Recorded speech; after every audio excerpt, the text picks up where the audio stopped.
That's a very good point. Having said that, I think on an issue like this, considering how much money is going to be spent, how hotly contested it's going to be, that if the people say they want rent control, they may tinker with it. In fact, what I would propose to Mayor Wu is, why don't you cut a deal with the proponents in the legislature right now, that if it passes, that you do X to it. Maybe make it a local option. You could do that, by the way. You can't change the ballot question, but you could agree in advance how you'd amend the ballot question should it become law. You know, and I also think that the last time the rent control was up for consideration, you know, you could move to you could live maybe in, I don't know, Winthrop or something and get a reasonable rent, not have to be right in Boston. I mean, those places are all through the roof now, too. It's all different time. Over the state. 877-301-8970. What are you laughing at? I just want to ask, well, Marjorie mentioned a minute ago, I just moved here a few years before, when you would drive into Cambridge on Western Ave, River Street, I'm sorry. Yeah. When you would drive in on River Street, the first thing you'd do is you cross the river from Boston into Cambridge. Correct. You'd see a handwritten sign on a house on the left-hand side of the street, across from what later became Whole Foods. And as you said, it had the names hand-printed of all the wealthier or powerful people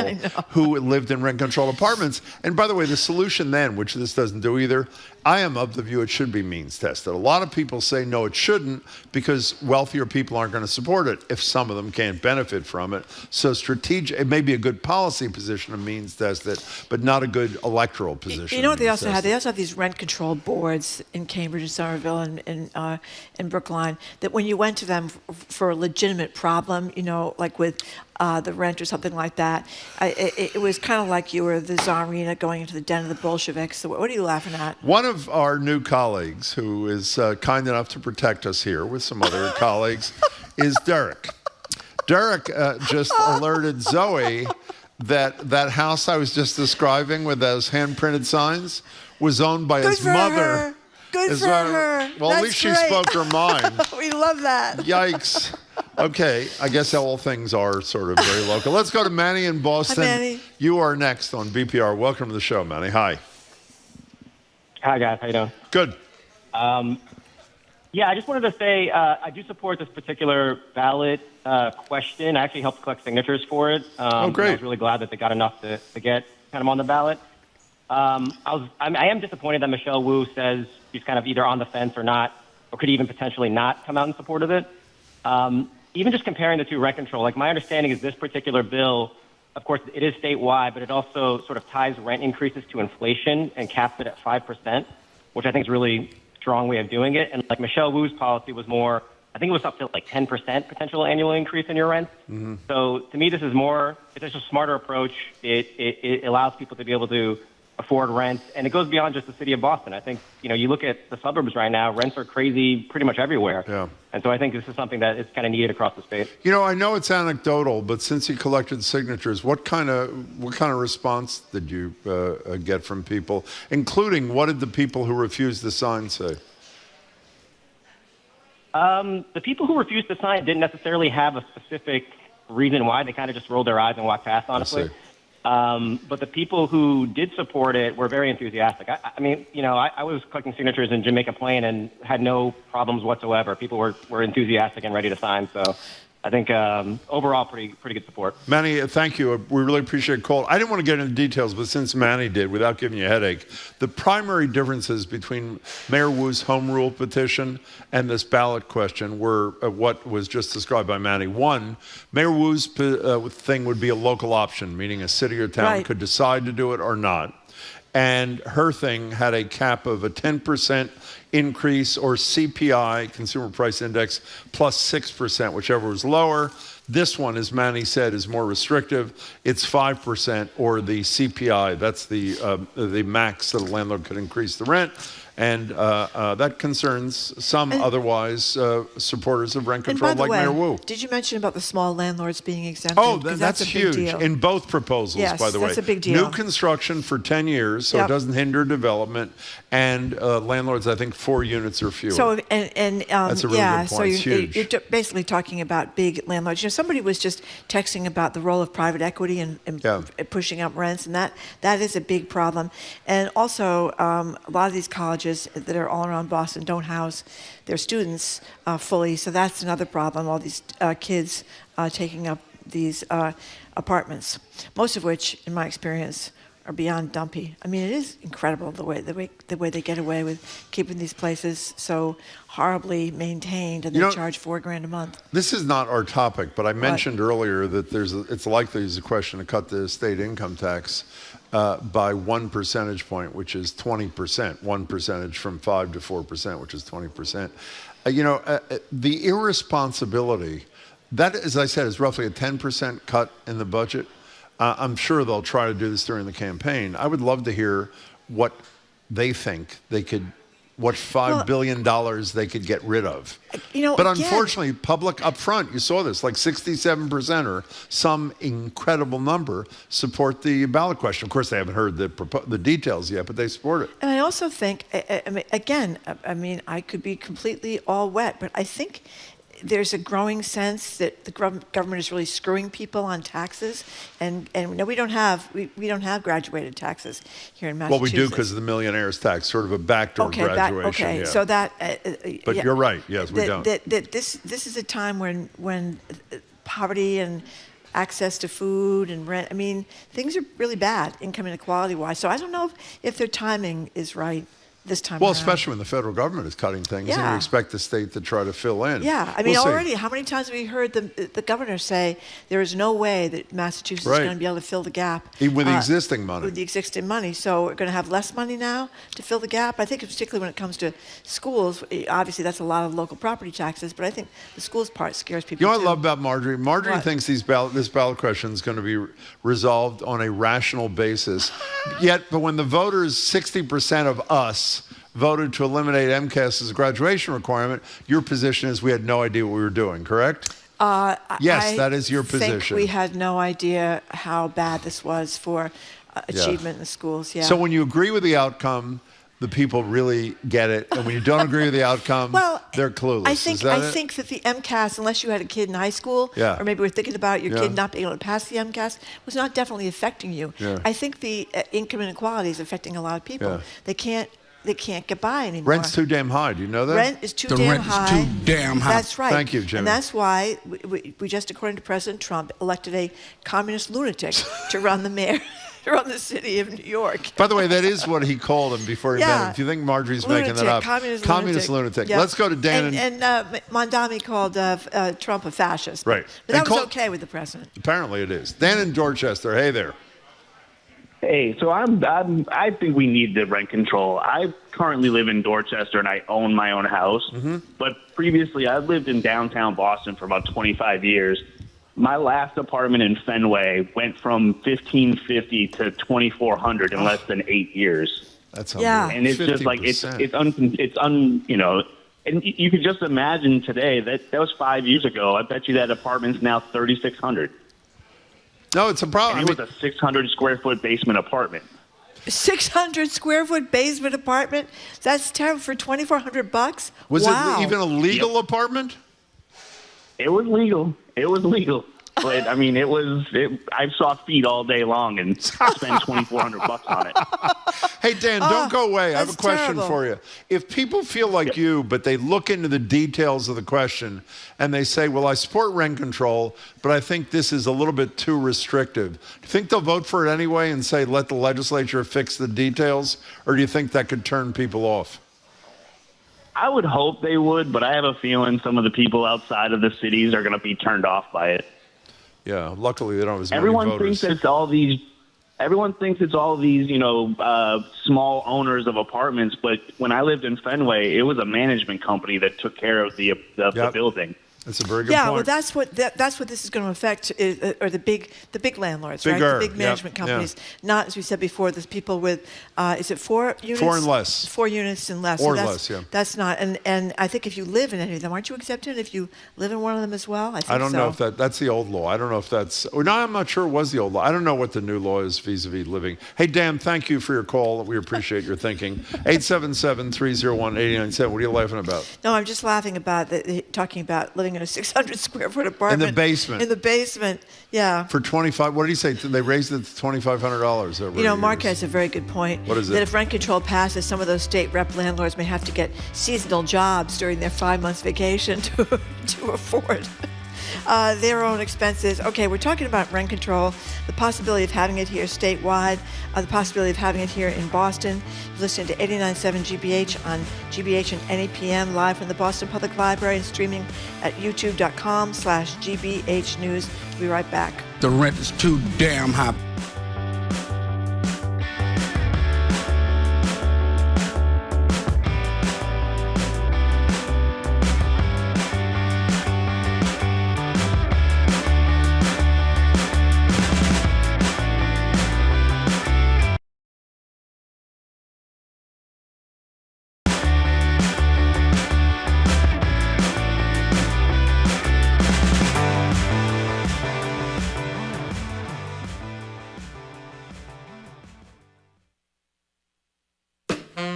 I'm Edgar B. Herwick III, coming up on the Culture Show, Natan Last, one of the most inventive crossword constructors of his generation.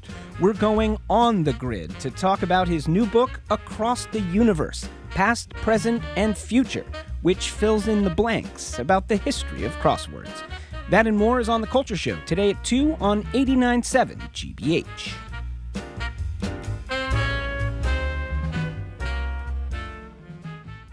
Our programs are made possible thanks to you. And New England Botanic Garden at Tower Hill, presenting Night Lights, a celebration of the season with dazzling light displays and festive activities for all ages. November 22nd to January 4th. NEBG.org. And The Bach Center, presenting A Prairie Home Companion Christmas, featuring Garrison Keillor and more.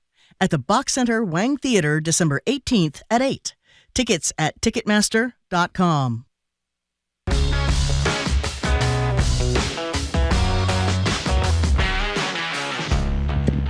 I need 2 seconds because I'm Oh, eating. my goodness, Jim, you were Our eating. friend from It's against across the the rules. street, Peter, was nice enough to bring us breakfast. He was. It was Very sweet of delicious. him. Welcome back to BPR and GBH and NPM. Marjorie Egan, Jim Rowdy, live at the library. Streaming at youtube.com/GBH News. The Globe this morning has a poll, Suffolk University, the Globe, on a bunch of questions that are likely to make it to the ballot in November of 2026.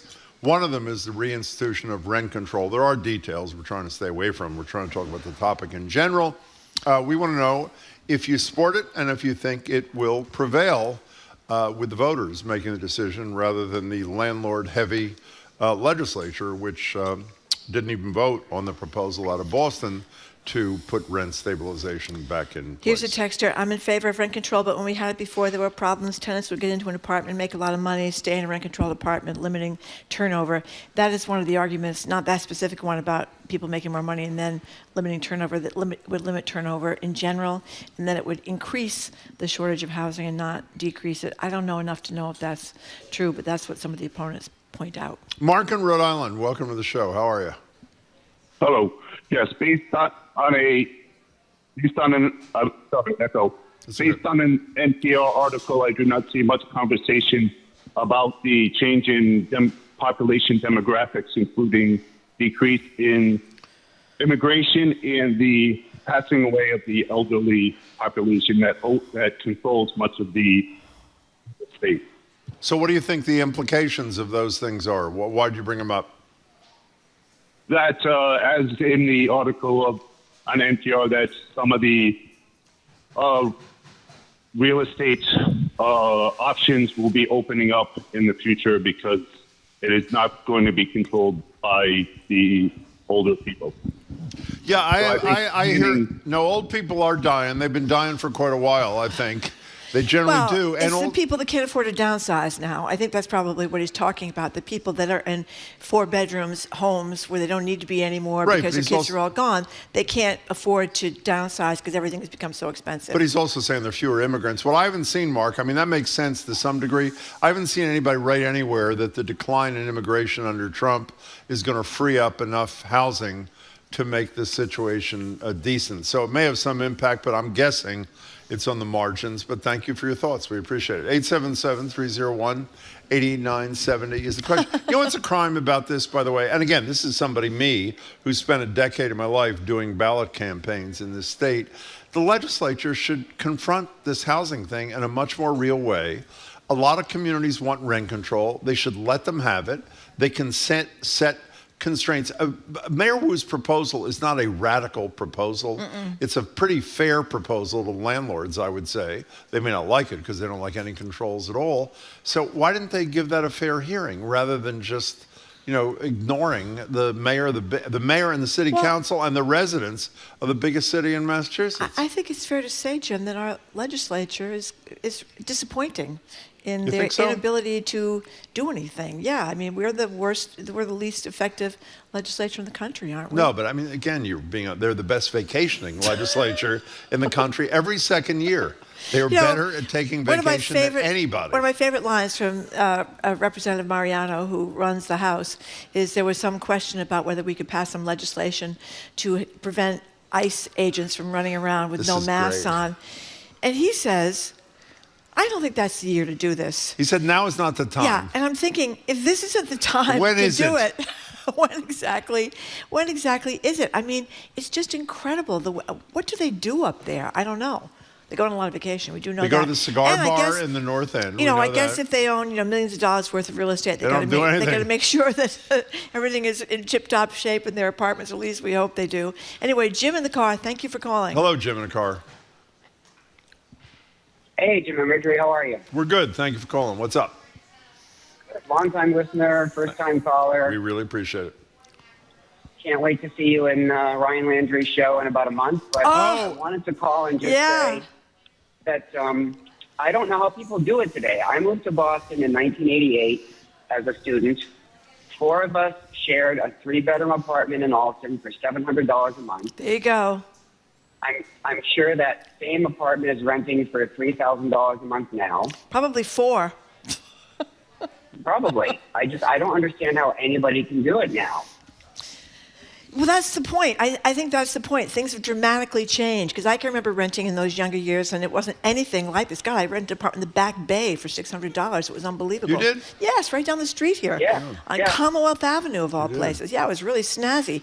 It was $600. I mean, it's just gone through the roof. And I know people that just rented 2-bedroom apartments in Jamaica Plain for $4,000 a month, or these places in Austin and Brighton where they shove all these kids in, as I said before, for like $4,000 a month. It's crazy. And you walk into the front halls and the stairs are creaky and there's dirt there and the paint is peeling and the places aren't even kept up. That's why they're not $8,000. That's why they're not $8,000. Jim, right. 2 things to make you happy. One, we are in Ryan's show this year, and he's on tomorrow afternoon at about 12:50, so you may want to tune in. Secondly, do you mind my asking where you live, Jim? You're in a car at the moment. Where do you live? Well, now I live in East Boston. We're lucky enough to own a home there. Okay. So, I assumed you moved to a smaller community, so forget the question. Because East Boston is getting really pricey, too. It's really hot. It's hot. Hot market. The development is insane. Yeah. Hey, Jim, we appreciate your call. Thank you very much. Call us again, please. That was great. Appreciate it. East Boston used to be very affordable. Chelsea, where I was going to buy my triple-decker You said that 20 years ago. Yeah, Why didn't you buy the triple-decker? I don't know. You forgot about I it? didn't do a lot of things. I should have done it. Knowing you, I could have though, retired early. You know what I realized? This may be good news. Knowing you as I do, you may have bought a triple-decker and just forgotten that you have it, which probably means it's not in a good state of repair. I mean, think of all these people that said, gee, I should have bought this little condo way back when. Yeah, you should have, but it's too late When now. I was on the Cambridge City Council, I voted on the zoning for North Point. I had no idea what I was doing. What's North Point? I just looked at the counselor sitting next to me. However she voted, I voted. Oh, good. That's good. North Point is this incredibly beautiful housing, high-rises for the most part, housing, businesses, a ton of restaurants and stuff kind of thing. So why didn't I invest in that while you were not buying a thing in Chelsea? I don't know. Good question. I don't know. But you know those snazzy places like the Continuum that's in Brighton? I do know what it is. Oh, okay. How much do you think a 3-bedroom costs? I believe in there? it's a lot, is the answer. I think it's like $6,000. In any case, Who we're can going to, pay all the ballot $6,000? questions as we approach a year from now, we're going to talk to people on both sides of the questions, and we're going to do it a lot, so stay tuned. Okay, we're moving on. We're going to talk up next with CNN's chief national correspondent, John King, about all the shenanigans that have gone on just in the last couple of days in the White House. We're going to talk about Pete Hegseth picking on the Boy Scouts, Jim. I can't believe it. This is 89.7 GBH broadcasting live from the Boston Public Library.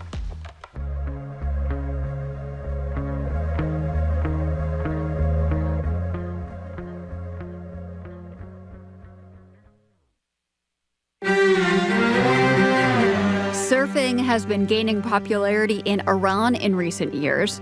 14-year-old Venus Boloch has become a local star after winning a surfing competition there. It's like being in a place between the sky and the ocean. It's like I'm flying, she says. Hear her story next time on The World. This afternoon at 3, here on GBH News 89.7.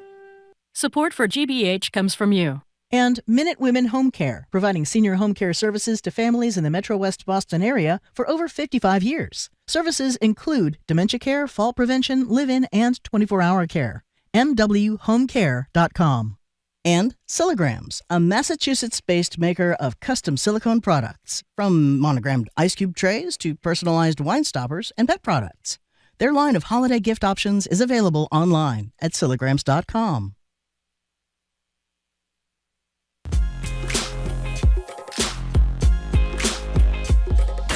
Welcome back to BPR and GBH and NEPM. Marjorie Egan, Jim Browdy, live at the library, streaming youtube.com/GBH News. Back here at the library tomorrow with national security expert Juliette Kayyem, plus Sarah Goodyear and Doug Gordon. They're authors of a new book arguing against car dependence. It's called Life After Cars.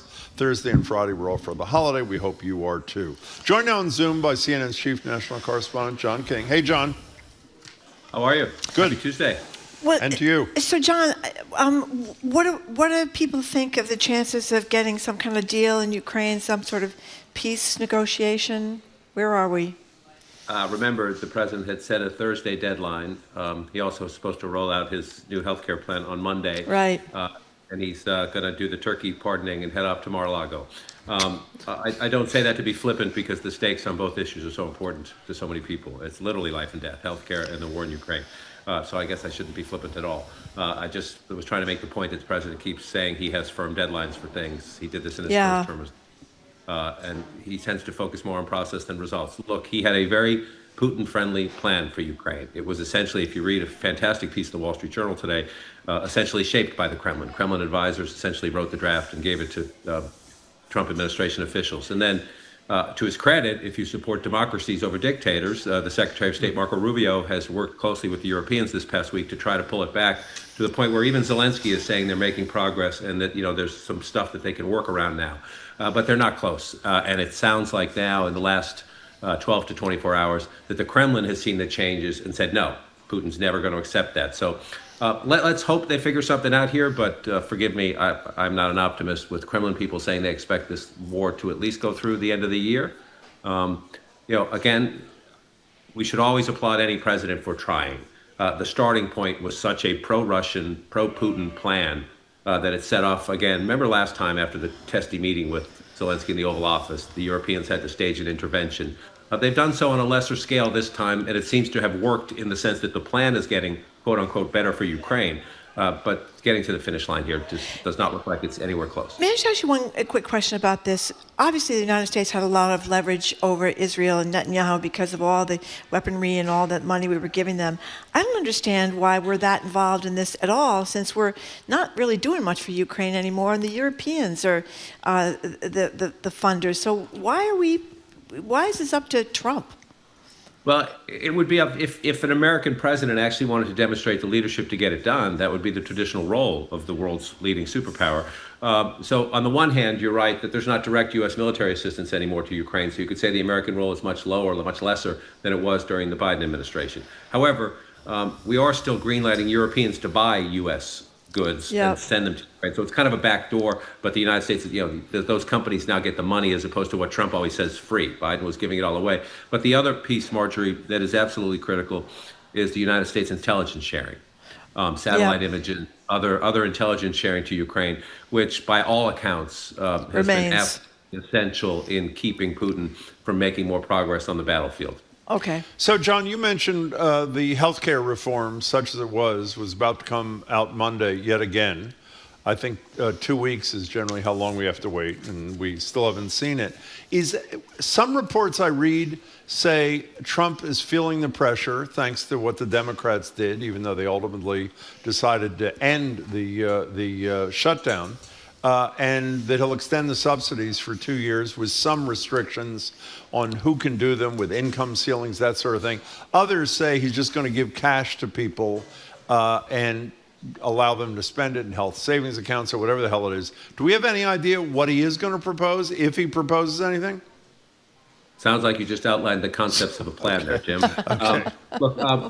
I think that, the White House subsidies for 2 years while they tried to work out a new Republican plan. How long have we been saying they're going to try to work out a new Republican plan? Not just under Donald Trump, since Obamacare passed back in the Obama administration, which was in 2009, 2010. So the Republicans, this has vexed the Republican Party for 15 years. Republicans have run against it, saying the government shouldn't be involved here. But the now that it's become more popular, and especially as we've discussed before, in a lot of red states and Trump voters and lower class blue collar voters who get those subsidies. I was just in Pennsylvania, and I can tell you this is a huge issue for people, including people who voted for Donald Trump. But this is an issue on which Donald Trump is not being a Republican. He's being Donald Trump. So he's thinking, I'll extend the Obamacare subsidies. Imagine if you are an actual conservative Republican who has spent the last 10, 15 years of your life saying this is not the way to do it. We need a market-based healthcare system. So you're heading into a midterm year where what's the most important thing?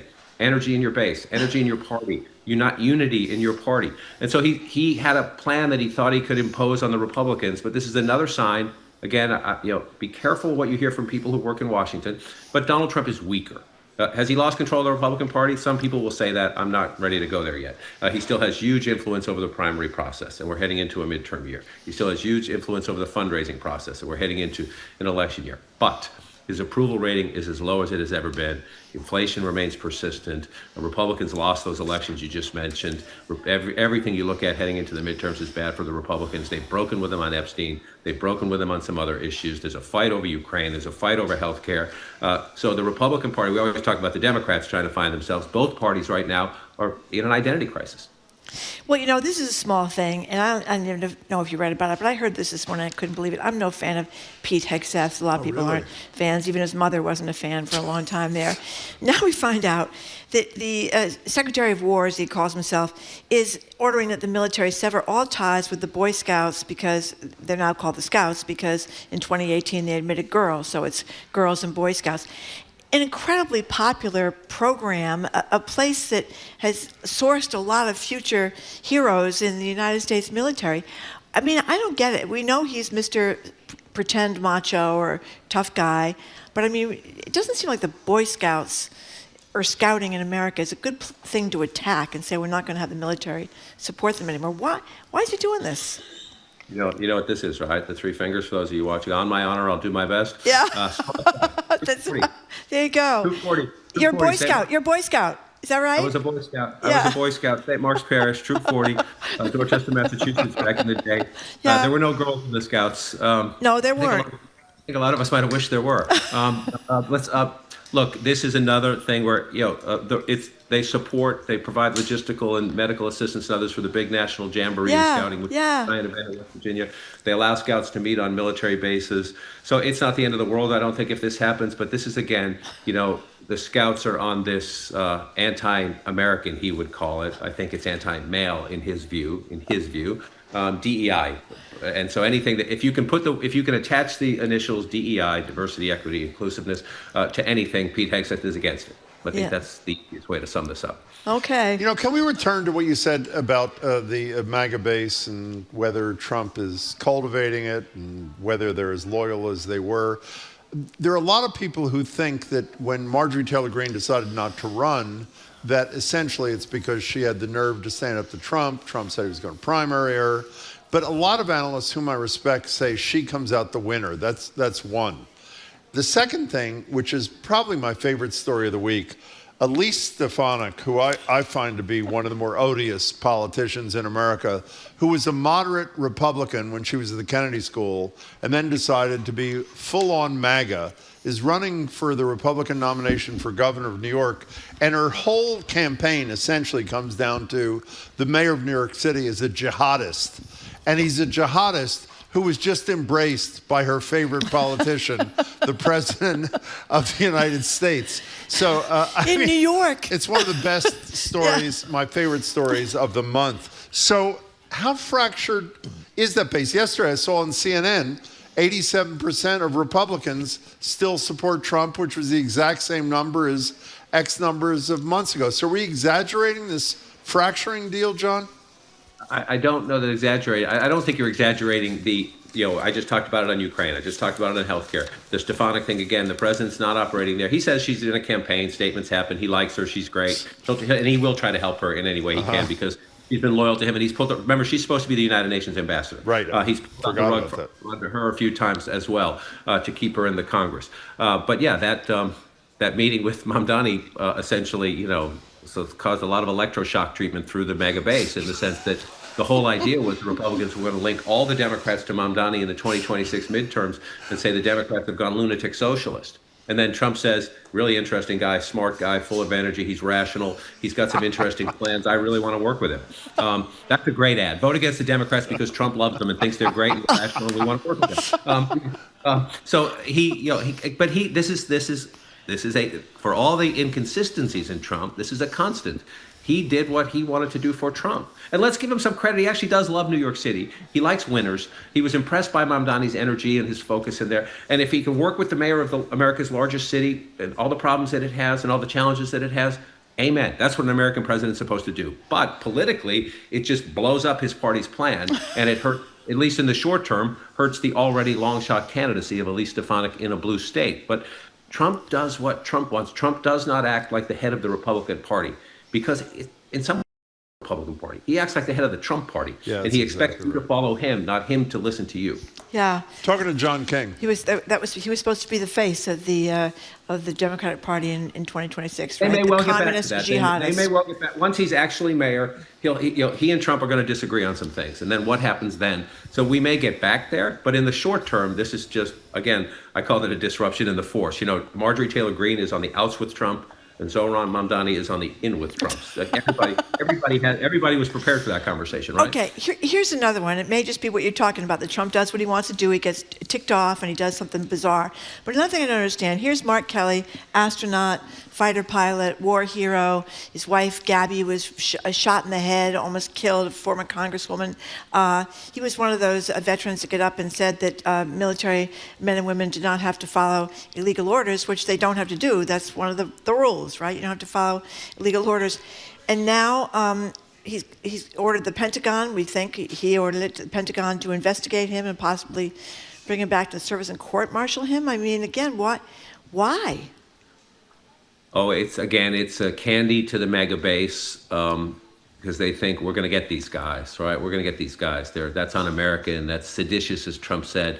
There are some people out there say, why did the Democrats do this at this time? Those Democrats say they're worried Trump is going to give illegal orders, whether it's blowing up boats, off Venezuela, or whether it's sending the military onto United States streets into the midterms or perhaps into 2028. There are Democrats who, hypothesize about these things. And as you know, I always say, let's just wait and see what happens. However, they made that video. The idea, what you have done here, let's see if they actually recall Senator Kelly.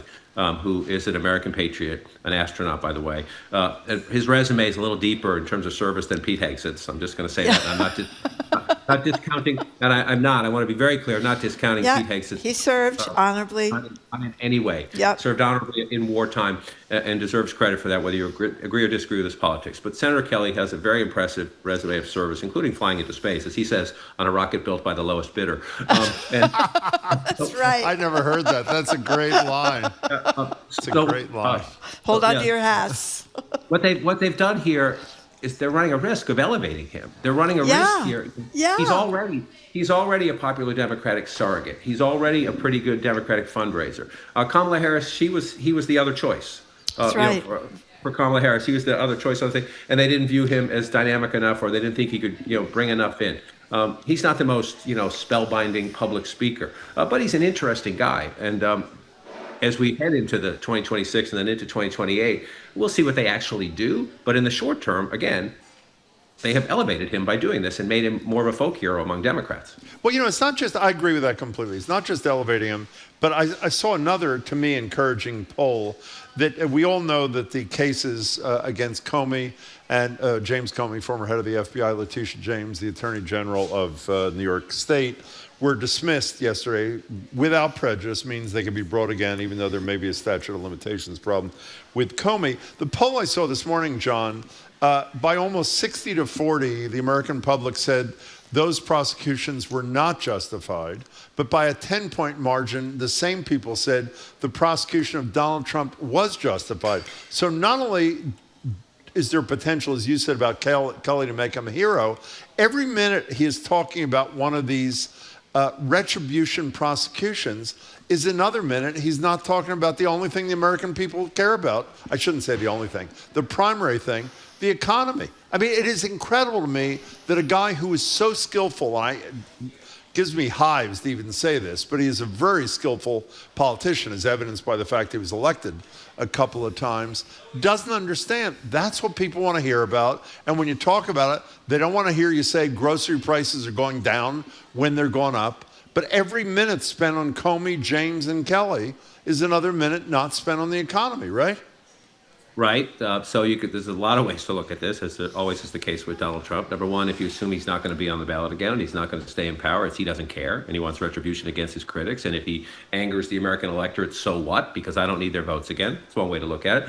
I do think there's a discipline question that we've always had with Donald Trump. Why can't he focus? He was elected, but you're making a really key point here as we go forward. He still has pretty strong control over the Republican Party and his base and effectively the primary process anyway. However, there are Donald Trump voters, which are 37% of the electorate, somewhere in there, in the high 30s. And then there are Donald Trump, either Trump, then Biden, then Trump because of the economy or because Biden had disappeared voters and they didn't know Harris for whatever reason. So there's that small slice of people there. And then there were the new Trump voters, largely men of color, Latinos, who we saw go back to the Democrats in the 2025 elections. So we're talking about, one of the reasons you're seeing all these things about the base, Mark Kelly, the Boy Scouts, things like that, is because they need to keep that base fully fired up in the fight, because they are losing some of the more reluctant or newer Trump voters who are not locked into the mega base, who came Trump's way for the very point you're making. Donald Trump was elected to lower prices and for some voters to fix the immigration crisis, to close the border. Those are the two things. All this other stuff for them, they said, okay, he talks about that, but this is what I want him to do.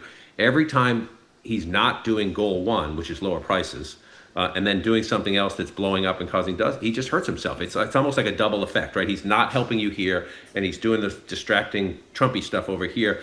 And those voters who are movable just go, "Oy," and they don't like it. John, as a political historian, which you are in addition to your other skills, when people get locked into the notion, and the numbers are very strong, as I've learned from you and your station, that we disapprove of what he's doing in the economy. I think it's like 67% of voters say that, or roughly that number.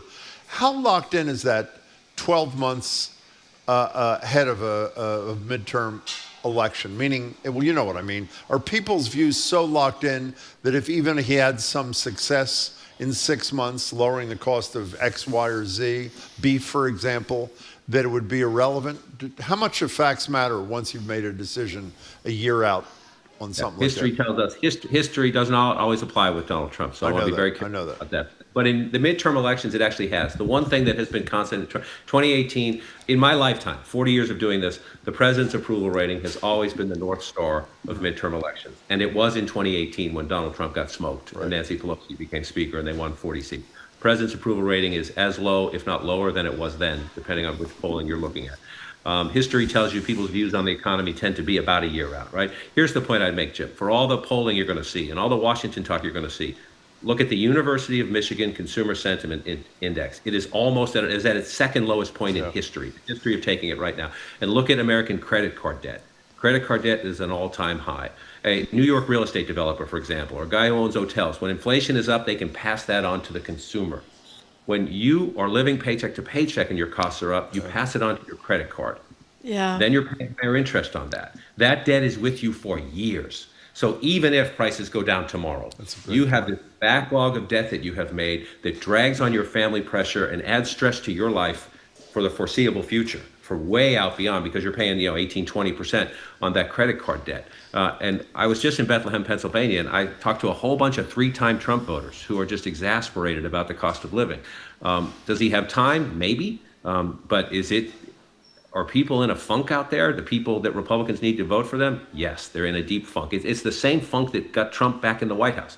And we interviewed all these voters. Nobody said it was better.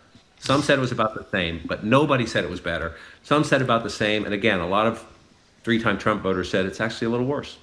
So we only have about a little bit more than a minute left, but I'm concerned about what may happen to Big Balls. You may remember Big Balls. He was one of the stars of the Doge crew that went in to take away everybody's jobs and get everybody's Social Security numbers. That's not his birth name, by the way. No, it's what he calls himself online. He was a Northeastern person. That's why we talk about him all the time. Doge, I guess, didn't quite work out. Fair to say. Fact check true. Okay. So what we've done is take away all these people's jobs, all these people that aren't making any paycheck because they've lost their jobs, and it's difficult to find a new one in this economy. They're just, what was the point? Again, it is something that actually, as I said at the time, our government needs to be reformed. Not since Al Gore and Bill Clinton came in and they had the Reinventing Government initiative have we actually had a serious, sustained effort to bring our government into the 21st century, to bring in technology, to maybe close a cabinet department because the world has changed and merge the duties into something else. Maybe create a new one if you need a new one for something. But to have a serious adult conversation about how to change our government and make it work for where we are now and where we're heading into the future, this was not the way to do it. This was literally the chainsaw. Elon Musk holding that chainsaw was, sometimes politicians are doing things for stunts. That's the only image you need. Elon Musk holding that chainsaw tells you everything about Doge, how it was, I was going to say thought up. I really don't think it was a thought. It wasn't a coherent one anyway. And how it was impacted. It is something, it's like a lot of things Trump says. He touches on a lot of things that are actually critical issues, then goes about it the wrong way. By the way, he's really suffering too. He only got $1 trillion contract from Tesla. Hey, John, happy Thanksgiving. Thank you. Take care. Everybody. We're speaking with John King, Chief National Correspondent for CNN. We say goodbye to the folks listening up on NEPM. Make sure you tune in to the Fabulous 413 starting at 3 this afternoon. The show continues here in Boston, coming up after the new news on 89.7 GBH, Sports Authority Trenni Casey. On the latest on Bill Belichick and his girlfriend, the Olympics, going to be in Spain this time around. Trenni's going to be going. And transgender athletes. That's next. He's Jim Browdy. I'm Marjorie Egan. This is BPR and GBH and NEPM live from the Boston Public Library, streaming at youtube.com/GBH News.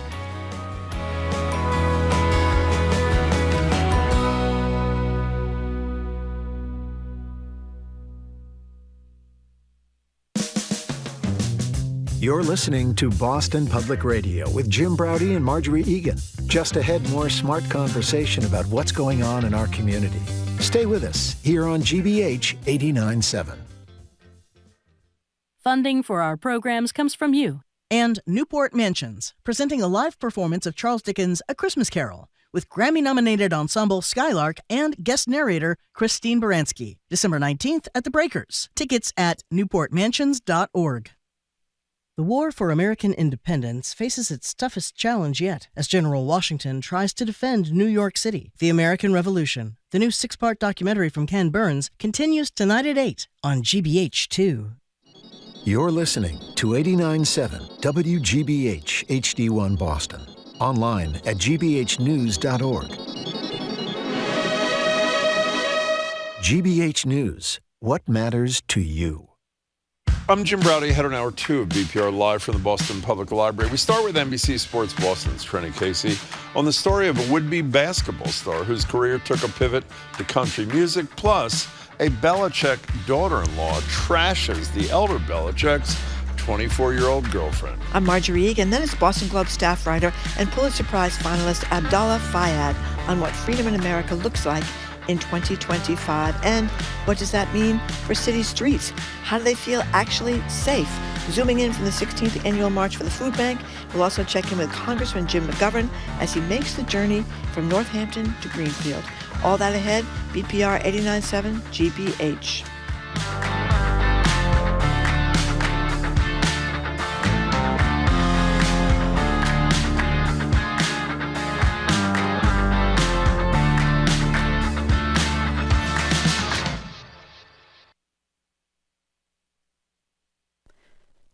Live from NPR News, I'm Lakshmi Singh.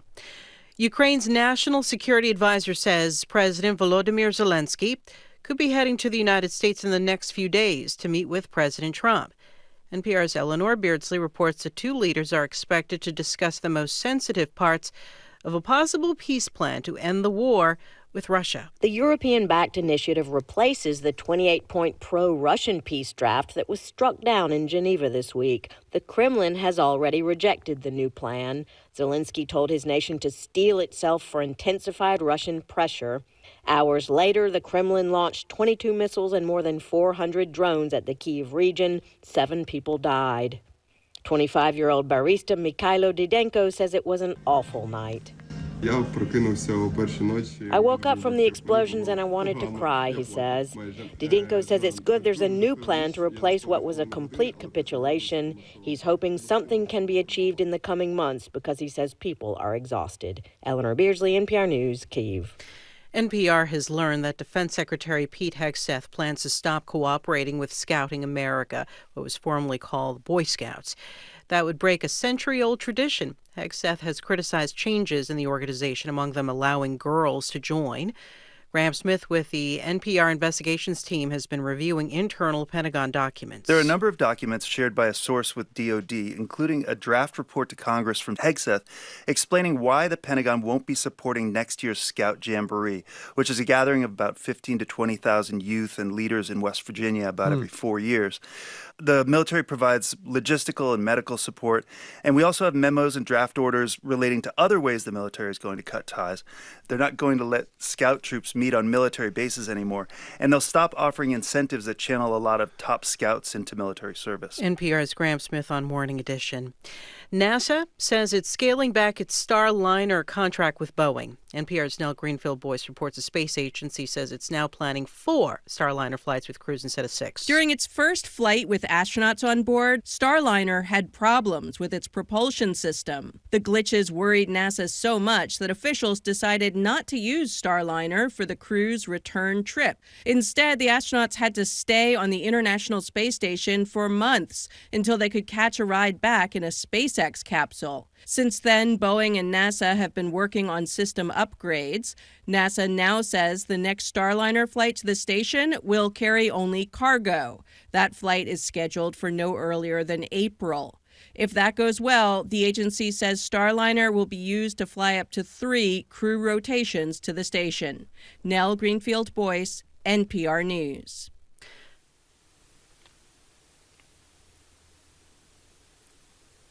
Good afternoon. With the latest from the GBH Newsroom, I'm Henry Santoro.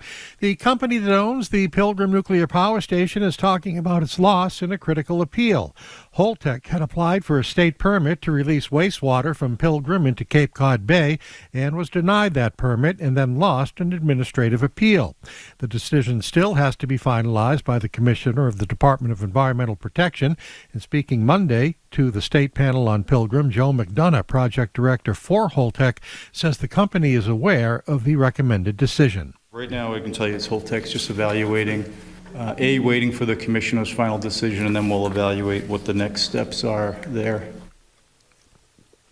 Observers have long said the dispute over releasing radioactive water into Cape Cod Bay is likely to wind up in court.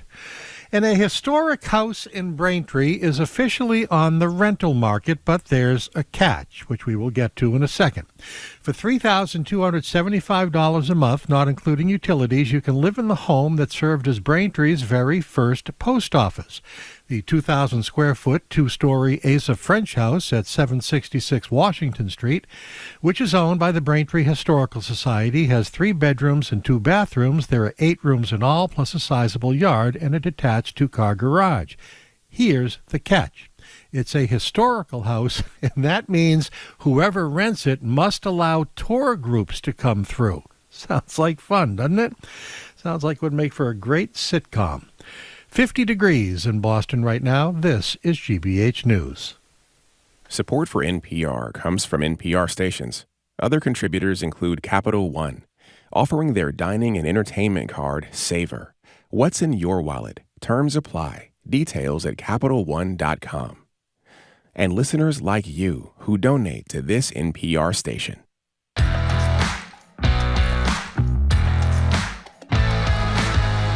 Welcome to hour number 2 of Boston Public Radio. Jim Brady and Marjorie Egan. We are broadcasting live at the Boston Public Library and streaming at youtube.com/GBH News. We will be back here tomorrow with our national security expert, Juliette Kayyem, and the authors of Life After Cars, this new book arguing for a car-free society. We are not here Thursday and Friday because it's a holiday. We have the day off. We'll be back on Monday. Hello again, Jim. Hey there, Marjorie. We're joined now at the library desk by Trenni Casey. Trenni's an anchor reporter for NBC Sports Boston and a BPR contributor. Hello, Trenni. Hi, guys. Hey there. Hey, Trenni. So let us start, Trenni, with this big story about Riley Gaines, the swimmer that became sort of this heroine if you are opposed to anything trans people do. I guess she's a heroine for you. What's the deal? Mother Jones did a very long piece about this. Yeah, it was, and I know we're going to talk more about Pablo Torre, but it was Mother Jones and Pablo Torre. Pablo Torre finds out the podcast. They came together to do a pretty in-depth look into Riley Gaines, who, for full disclosure, I thought, and it just, it debunks this, I think, common misconception in the piece. I thought Riley Gaines was Rowdy Gaines's daughter or niece. So for those of you who don't know, Rowdy Gaines is the voice of swimming for NBC, Olympic coverage and any sort of swimming we do. He's a super nice guy, and I was like, wow, I'm really surprised, or I've never gotten this vibe from you. He is not related to her at all. They both just happened to be in swimming and happened to be from the South and happened to have the last name Gaines. So let's get that out of the way right away. They are not related. So you don't need to throw things at your TV when you're watching Rowdy Gaines. But the story is Riley Gaines was a swimmer at the University of Kentucky, and a couple of years ago, she came in tied for 5th at swimming nationals, and she tied with Leah Thompson, who of course is Leah Thomas, who is the transgender swimmer from the University of Pennsylvania. It's been a big controversy whether or not she started her college collegiate swimming career on the men's swimming team, decided to come out as trans, took time off, went through hormone replacement therapy, and then was retested. Her levels were retested, and the NCAA deemed the testosterone levels to be low enough for her to compete against other women. Her times were still fast, but significantly slower than when she was not having these suppressive hormone replacement treatments. But people still looked at it and found it unfair, though it didn't fly under the radar in any way, shape, or form, but it did not take on a life of its own until Riley Gaines tied her for 5th. And sort of what prompted this is that they had given Leah the 5th place trophy already, so they gave Riley, they said, we'll order you another one. You can stand on the dais with her, but we're going to give you the 6th place trophy. And this sent her into some kind of rage. And now she has made it her life's work to get trans people out of, particularly trans women, out of sports. I always like to say this is a very nuanced conversation. It is a very difficult one to have because you have to acknowledge that there is a biological difference between men and women. And even if you go through hormone replacement therapy and suppressive therapy, we do not really have a ton of data on just how much athleticism it takes away from you. We don't have enough data on that. What I don't like, so I understand where people are saying, listen, this might be detrimental to female athletes. They may lose opportunities. But there are two things that make me really angry. One, this affects an infinitesimal part of the population. Let's quote Charlie Baker. 0.002% of college athletes are trans. Yes. 0.002. It has become a hot button topic for no other reason than, quite frankly, to be cruel. And that's what bothers me about the way that Riley Gaines, and now we're seeing it from former ESPN anchors Sage Steele and Samantha Ponder. They're sort of joining forces with Riley Gaines to amplify this message that when you go into locker rooms, there's, men claiming to be women taking their pants off. I mean, again, maybe it's happening. I don't want to discount people's experiences. I know you need to be really careful with that. I personally have never seen it. I haven't heard anyone. It just, to me, it's so. Can I shorten this? Yes, go ahead. This is not nuanced anymore. There are some people of goodwill who have a problem with this. Riley Gaines started with concern about trans athletes in women's sports. She has gone well beyond that, and she has become a big-time anti-trans advocate, well beyond the sports issue. Yeah, so if you give the fact that some people of good faith actually have an issue and it's okay to have a discussion about it, it's not okay, especially during Trans Awareness Month, but particularly any time, to be doing this crusade against trans people that she's cruel. helping to lead. It's cruel. It is cruel. We had Alejandra Caraballo, excuse me, I mispronounced it, the other day. She's a trans woman lawyer over at Harvard, and I thought she gave a great answer, and it's similar to the answer people have given on abortion. You may not like abortion, you may think it's a horrible thing, but it's not the government's decision to take that freedom away from women. And she said a similar thing about trans rates. You may not like trans women in sports, but it is not the federal government's decision. If local people want to decide this, maybe that's something local decisions, but not this federal hand coming down. I thought that was a great answer. It's a waste of time. It's a waste of money for a problem that, to Charlie Baker's point, really doesn't when there's exist. so few people that even know how to make the decision because there's so few trans Again, it just comes down to trying to find a flashpoint to get people to rally behind and find a common enemy. And the fact that listen, we have a trans nephew, so this breaks my heart. To me, it's just these people clearly don't care to interact or have not interacted or even had taken the time to talk to someone as to why they make this very difficult decision.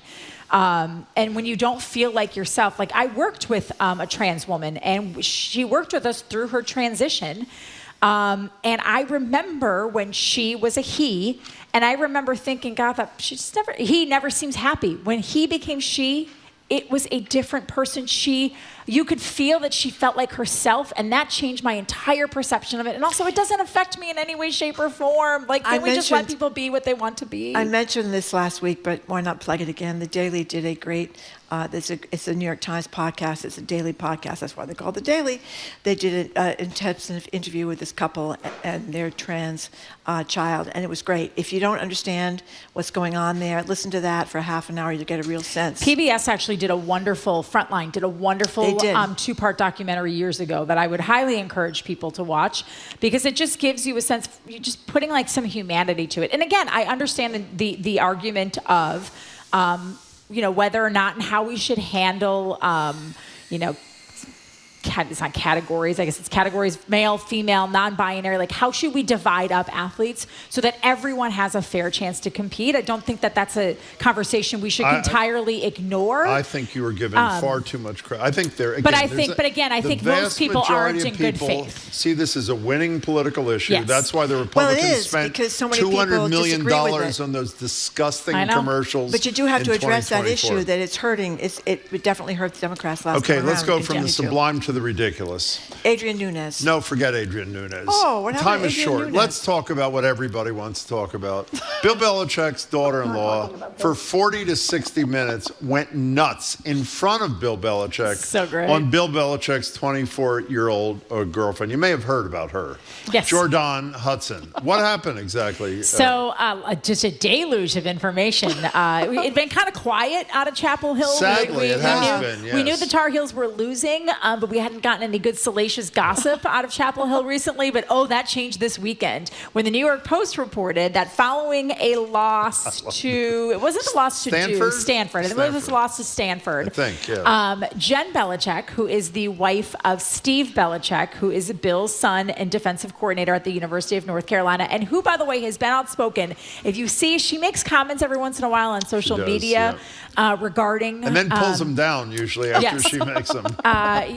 Regarding her father-in-law's significant other. Yeah. It is being reported that she went on a tirade for 40 minutes in front of a number of people in Bill's office on Jordan Hudson, from everything about how terrible she is for the family, how she's ruining Bill's legacy, how she needs to eat a burger, in reference about the way she dresses. That was unnecessary. That was a low blow. She called her bat blank crazy. Bat blank crazy. Yep. Obviously someone, I would say somebody wanted this to get out because I don't think, it said something like there was like a ton of people in the room. There probably wasn't a ton of people in that office and in that room, but I imagine there were maybe half a dozen to 10 people. I can tell you this, Jen Belichick, it doesn't serve her to have this leak out because it doesn't make her look good. It makes Bill look bad, so it's either someone who wants to make Bill look bad or make Jordan somehow look good. in this, and that's how it got leaked out. But that was not the only drip of information that came out this weekend. Oh, yes. So not only is Jordan Hudson getting taken to task. By the way, fun Thanksgiving table that will be. Fun Thanksgiving table, That's a very absolutely. good point. Like, That's I wonder what they'll do for the holiday. They'll probably They'll go to sing Mom's. hello from They'll go Adele to every. Bill's first wife's house. That would be my guess. They will get together with her and not Yes, with. and not with I don't Bill. think they're going to be with Jordan. On No, I do Thanksgiving. not. I do not believe will be happening. Oh, by the way, one of my favorite things that Jen said is she said, "I don't care if you disown me." She does not care if she's disowned by Bill Belichick at this point. Well, she issued an ultimatum: choose her, choose your By family. the way, we should be fair here. While we're all celebrating Jen's outspokenness, it may be about the bottom line. I mean, there's great fear. I'm sure. All of a sudden, Jordan ended up with $8 million in real estate 9, I overnight. believe. Excuse me, 9. Even more troubling. It all Maybe they're worried. follow the money. Yeah, didn't follow the from money. her cheerleading career. I think No, we can say well, that's but for that sure. was that. Speaking That's of her another cheerleading issue, career, I yes. don't think we talked about this last week. Bill was seen in attendance in her adult co-ed cheerleading competition, excellent. which I didn't even know was a thing. But Nor she did took I. she took a lot of heat for that. People making fun of her. The night before his game, right? So she posted something that said, "I went to watch his adult male college football club play today," to sort of like stick it Fairly back in clever. the haters. Kind of clever. Fairly clever, yeah. And then we find out that she is suing Pablo Torre of Pablo Torre Finds Out for defamation. She posted a selfie wearing a band. It looks like a diamond encrusted. Yeah, what does that mean, band? I saw that. So banned is because Pablo Torre reported that she had been banned from UNC football facilities. I see. And she held up an all-access pass, except here's the nuance to that. You may have an all-access game day pass, which means you can go in. You might be able to go in the press box. You might be able to go on the field. You might be able to go into the tunnels, maybe even the locker room. That doesn't mean you have all access during the week and during practices and where she was maybe inserting herself other times. So now she's suing Pablo Torre, who, to his part, commented on her post and said, "I guess this means you're not going to come on my podcast with me." Listen, she's not, Jim, you went to law school. She's not going to win a defamation suit. Like, there's the highest of bars when you sue someone for defamation, particularly when you're dealing with a journalist. And she's not going to win. It's just a waste of time. It's a waste of money. It is another just attention-seeking ploy by her just to try and make herself look better without realizing in her teeny tiny 24-year-old, not fully developed brain yet, because it doesn't fully develop. That's not Well, nice. it doesn't develop Till till you're 26, 25, 26. That's right. It's just science. Now, can Jim, I, it's for just those science. of you who are But she's not texting, going to win. That's what saying, why do you keep talking about this? There are two reasons. One, Because because Marjorie I loves love, it. I love do. having Bill Belichick be miserable because of the way he treated people for decades. And the second thing is, when you go to one of these newspapers on a story and you look at the top 10 stories, you know what the number one story is every time she's Bill mentioned? Belichick and Jordan Hudson. Right. So the people consume this stuff. Yes. And we are of the people, Marjorie. Are we not? Of We the are people, of the by people. the people, for Absolutely. the people. Exactly. Thank you Absolutely. very much for saying that. Okay, so can we get back to Adrian Nunes? I want to play a Briefly. song. Apparently, he's this basketball star from Brooklyn who's now go on to be a big country singer star. Here's his song, his debut single, "Low Road," a duet with Avery Anna that has more than 40 million streams on Spotify since its release last year. Here it is. Oh, baby, you told me one thing, did another, I did some wrong. You did it double, that's what I get for love in trouble like this. Like they always say, wrong time, wrong girl, wrong place. Okay, well, he's pretty horrible. What's your point? What is your point? Well, I think it's unusual to be a basketball star and a star on Spotify as well. So you guys sent me the story and I read it this morning and I'm like, I guess this is a sports story because he played basketball once in Brooklyn, but he wasn't like they're calling him like a star basketball player. Like, no, he played in Brooklyn, Okay. like Brooklyn High School, and then He's very tall. and then he's 6'6", which isn't even that tall for basketball. Yeah. It's like average height for basketball. And then he went to the University of Michigan, but he was like on a 12-person team. He was like the 11th or 12th guy on the team. I can relate to and that. then he realized he wasn't going to play. I thought it was going to be like had a chance to play in the NBA, was the star, like one and done at Michigan, and then he decided, I'm going to skew all this money and, take my chance at playing country music in Nashville. Okay. Well, no, he was like drafted number 2 overall in the Dominican Basketball League. Like, I didn't even know the Dominican Republic had a basketball. Well, it's not even it does. European. It's not even like Spanish or French basketball, which is actually pretty good. And he was like, oh, I'm making a lot more money as a TikTok influencer making country songs than I am in basketball. So maybe this is like a Jared story. Okay, trying to think. I just laughed at it. I'm like, the Athletic was like, we are going to make this a sports story. We're going to weave basketball into this and make this guy. Can't sing either. What's the point? You think he can't blaming sing? It's Jamie. not bad. He's fine. What? Zoe said it wasn't her fault. It was Jamie's fault. Let's blame Jamie's not here. Hey, can we discuss something closer to your heart that is relevant? Olympics are going to be in Milan next year. You're going. And I hear you're back, yes? I am back. I'm not going to Milan. You're doing Connecticut. I'm going to Connecticut Which again. you were fabulous at. Yes, Explain what that function is. So they've just put out the press release yesterday. So I've known for a while, but I haven't been able to talk about it publicly. I will be hosting weeknights on CNBC again and weekends. Weeknights, I think it's going to be 5 to 8 p.m. A lot of curling and hockey. You'll be able to see during my show. And so I'll be a studio host in Stamford, Connecticut again for the Olympics. I'll be and by the way, Olympics. For those who don't remember, you covered the curling competition in which the U.S. men won the gold. They did. It was like one of the greatest moments of my sports career. It was so amazing. But did you know they lost? They lost, and they're not going back for the first time. John Schuster's rink, I think since like Vancouver, is not going back to the Olympics. They lost to Team Casper. It's a best of 3 in the U.S. Team Olympic trials. And they lost in the final game of the finals. It was 1-1, and it was a tight match the entire time. And the young upstart Team Casper.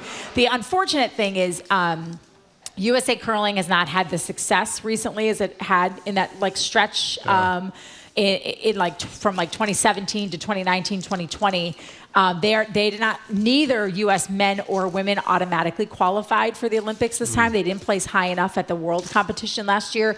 So both Team Casper and Team Peterson, so that's the women's rink that's going to go, they have to play into an Olympic qualifying event, which happens within the next month or so. So they have to finish top 2 at that event. So they still could have a chance to go to the Olympics. So fingers crossed. It's always a lot more fun when we have Team USA. But Corey Dropkin and Corey Christensen will represent Team USA in the mixed doubles event. That's fabulous. Congratulations. I can't believe I know this much about curling. How many Olympics?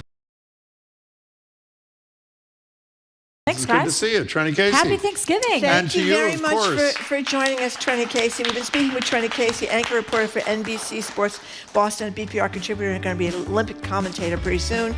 Coming up after this quick break, we're going to talk to Boston Globe Ideas writer Abdallah Fayyad. We're going to talk to him about what the win of Zoran Mandami means in New York City, what Dems can learn from that, and a little bit about safe streets. We've been, after a quick break, he's going to be here. I'm Marjorie Egan. He's Jim Browder. You're listening to BPR.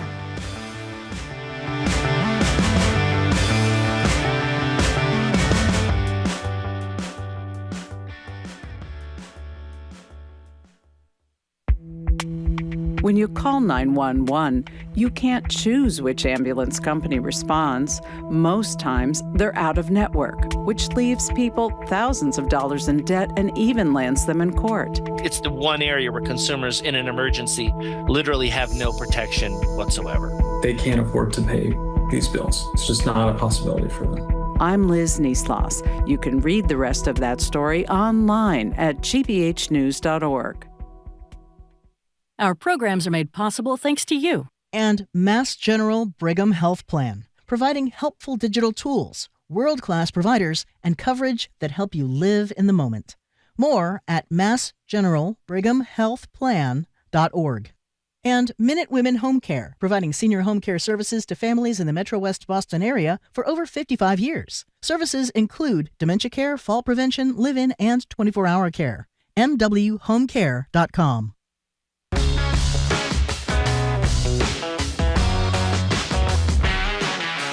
Welcome back to BPR. Marjorie Egan, Jim Browdy, live at the Boston Public Library, stream at youtube.com/GBH News. Back here tomorrow with national security expert Juliette Kayyem and the authors of Life After Cars, a new book arguing for a car-free society. Thursday and Friday, we're off for the holiday. We hope you are too. Joined now on Zoom by Abdallah Fayyad. He used to be at Vox, used to be at the Globe. Now he's back at the Globe. He's an ideas writer, and he's back on Boston Public Radio. Welcome back. It's good to see you, Abdallah. How are you?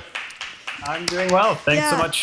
Thanks so much for having me on. Yeah, well, thanks so much for joining us again. Last time we talked to you was right after the Hamas terrorist attack in Israel, and you wrote a great piece in the Globe talking about growing up in Jerusalem as a Palestinian. So you were there then, you left, the Globe, and then you came back to the Globe. So what's the story? Well, I always liked working at the Globe. I like my colleagues at the Globe. And, one thing that I really missed is also, engaging in more opinion and debate. And so, when I started talking to the Globe again about writing more for ideas in the ideas section in the Sunday paper, that was very appealing because I love to, tackle a lot of issues argumentatively, but also make sure that they're reported out. And whether readers agree with my biases or my point of view or not, I just hope that, I can write pieces that they can still learn something from, even if they ultimately disagree with what my point of view is. Abdallah, the piece that Marjorie was talking about was called The Cycle of Violence Starts with the Israeli Occupation. As Marjorie said, mentioned you growing up in Jerusalem, going to the beach in Gaza. And what was really chilling about your piece, looking back at it 2 years and a few months after the fact, month and a half after the fact, you wrote, as of Wednesday, over 1,000 Palestinians, including civilians, have been killed. It's now close to 70,000, as we know, not to mention all the injuries that people have lived with. And you also wrote in that piece, while Hamas's tactic of killing and capturing innocent civilians, including children, constitutes a war crime, a fate to be clear that no innocent civilians deserve, the notion that it was unprovoked is devoid of any reality. I'd like you to explain that a second time for people and also get your reaction to 2 years down the line from what you wrote in October of 23. Well, first of all, it is devastating to just, as you noted, just how much the death toll has expanded since I wrote that piece. And part of the reason I wrote that piece at the time was specifically because this was the exact scenario that I and so many Palestinians I know were fearful of. It's a scenario that doesn't come as surprising to any Palestinian, whether they have lived under the occupation or not, because to many of us, this is the natural conclusion of what such an oppressive military occupation looks like. One that does not want to necessarily coexist, but to drive a population out by making conditions unlivable. This is what I was worried about 2 years ago. Unfortunately, this is exactly what has been transpiring over the last 2 years and more.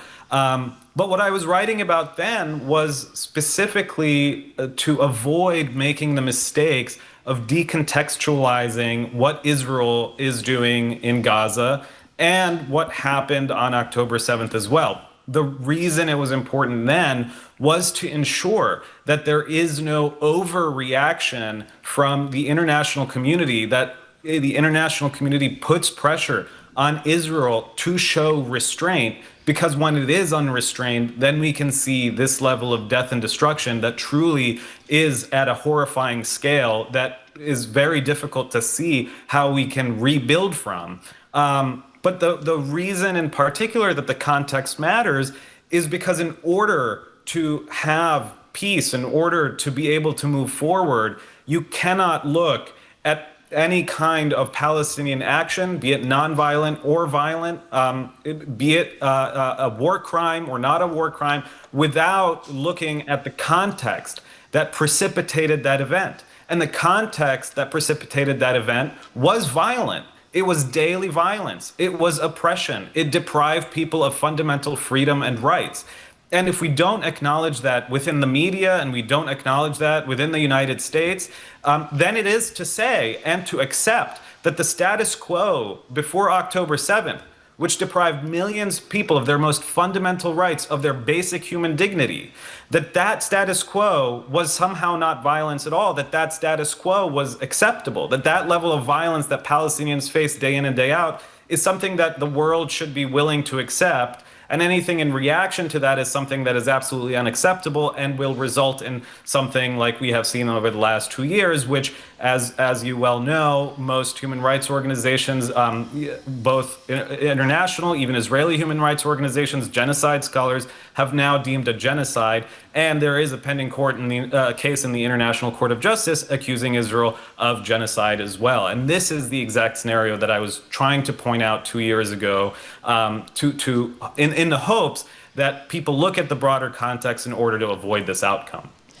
What really stunned me, knowing nothing compared to what you know, is the reaction in the United States that we could have Ramesa Ostork, the Somerville student, essentially kidnapped by ICE people, detained for weeks and weeks because she wrote an op-ed in support of the Palestinians, that colleges basically said you couldn't have any pro-Palestinian demonstrations, even if they were peaceful demonstrations. I was just surprised by that reaction here in the United States. Because Trump didn't want them to tolerate it. Yeah, but people went along with it, and under the guise of anti-Semitism. And obviously there is anti-Semitism, but there's also Islamophobia. And I was shocked at my country in these last 2 years, and I wonder what you think. Yeah, I mean, absolutely. In some ways, it is shocking, and it should shock people's conscience. In other ways, it's not surprising. For decades, Palestinians, advocates for Palestinian rights, have raised the alarm that freedom of speech often doesn't apply on the issue of Palestine and Palestinian liberation. That there have been serious consequences, both in the marketplace, both in the private industry, and in the public square when it comes to people advocating for Palestinian rights. We've seen well before October 7th, professors losing their jobs or losing opportunities for tenures and promotion, journalists being reprimanded and losing their jobs over speaking more honestly and truthfully about the situation in Palestine. This is a trend. Even the year, I believe, before October 7th in January, Kenneth Roth, who led Human Rights Watch, was denied a fellowship at Harvard because it was reported at the time of his criticism of the state of Israel. So it wasn't surprising that this is the action that the United States government took even under Trump, in part because this was also the action that we saw the United States government take under Biden. If not as extreme, it definitely still laid the groundwork. We saw an extreme crackdown from Democratic cities, Democratic mayors, as well as Republican ones during the Biden administration against campus protesters who can protest any other issue. But we saw severe, policing of those campus protests that did set a different standard for how students are and are not allowed to engage in discussion and debate and protest about this particular issue. So Trump naturally took it to the extreme, as he often does, but it also is not completely devoid of context. We've seen this kind of action taken before, just maybe not as dramatically as we have in the last year. We're talking to Abdallah Fayyad, who's working at the ideas section of the Boston Globe. One last thing about this is one thing that has changed in this country pretty dramatically is American sentiment over the last couple of years, and it's horrible that something like the carnage in Gaza is what caused it to happen. And it would seem to me it reached its peak during the election of Mamdani as mayor in New York City, the city with the largest Jewish population in the country. You wrote about Mamdani's election and also more broadly what Democrats can learn from it. What do you think New Yorkers were saying in the election of Mamdani? I mean, it's a great question, and I think, and it's a great question for everybody to wrestle with. And I would just caveat it by saying, we can only learn so much from any local race, however big the city or state, I agree. into a national story. At the same time, as you pointed out, New York is special when it comes to this particular issue because it is the jurisdiction with the largest Jewish population in the United States. In fact, the jurisdiction with the largest Jewish population outside of Israel. And the fact that Mamdani ran as an unapologetic critic of Israel, somebody who said that he would arrest Benjamin Netanyahu because he has arrest warrants issued by the International Criminal Court, that if Benjamin Netanyahu, the Prime Minister of Israel, set foot in New York City, that he campaigned on arresting him. He campaigned also still unapologetically on supporting Palestinian rights and freedom, an issue that he has organized on since he was in college and maybe even before. He didn't have to necessarily apologize for that. He doubled down on it. He courted voters who were really frustrated at U.S. policy on that issue. And he was also able to court a coalition of Jewish voters as well. He may not have won a majority of Jewish voters in New York City, but he won a significant amount of Jewish voters who are frustrated with U.S. policy towards Israel, and they are frustrated with the status quo. And the last 2 years have caused a real generational shift, both among Jewish Americans and among Americans writ large, in how we view Israel and its conduct because of the sheer death and destruction and the carnage that we have seen come out of Gaza that, we have been taught not to accept under any circumstance, no matter who it happens to. And something that we can glean from the New York City election is that this is a place that also elects some of the country's most pro-Israel politicians, including, for example, Senator Chuck Schumer, the Senate Minority Leader, including Richie Torres, the representative from New York, who's a staunch defender of Israel, who has taken a lot of money from groups like AIPAC, for example.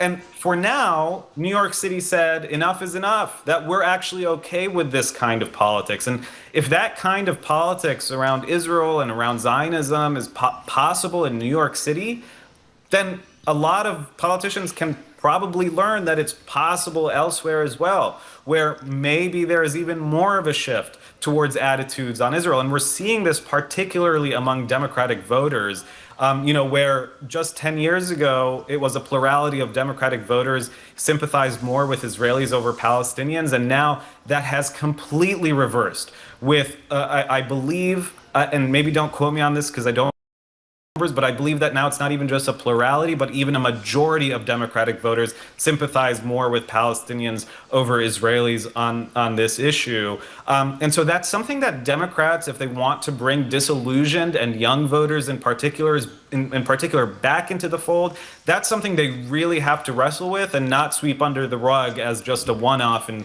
2024 that really left a lot of voters disillusioned. We're speaking to Abdallah Fayyad, ideas writer for the Boston Globe, and also one of the star commentators in this Al Jazeera English documentary about Mamdani, which I watched last night.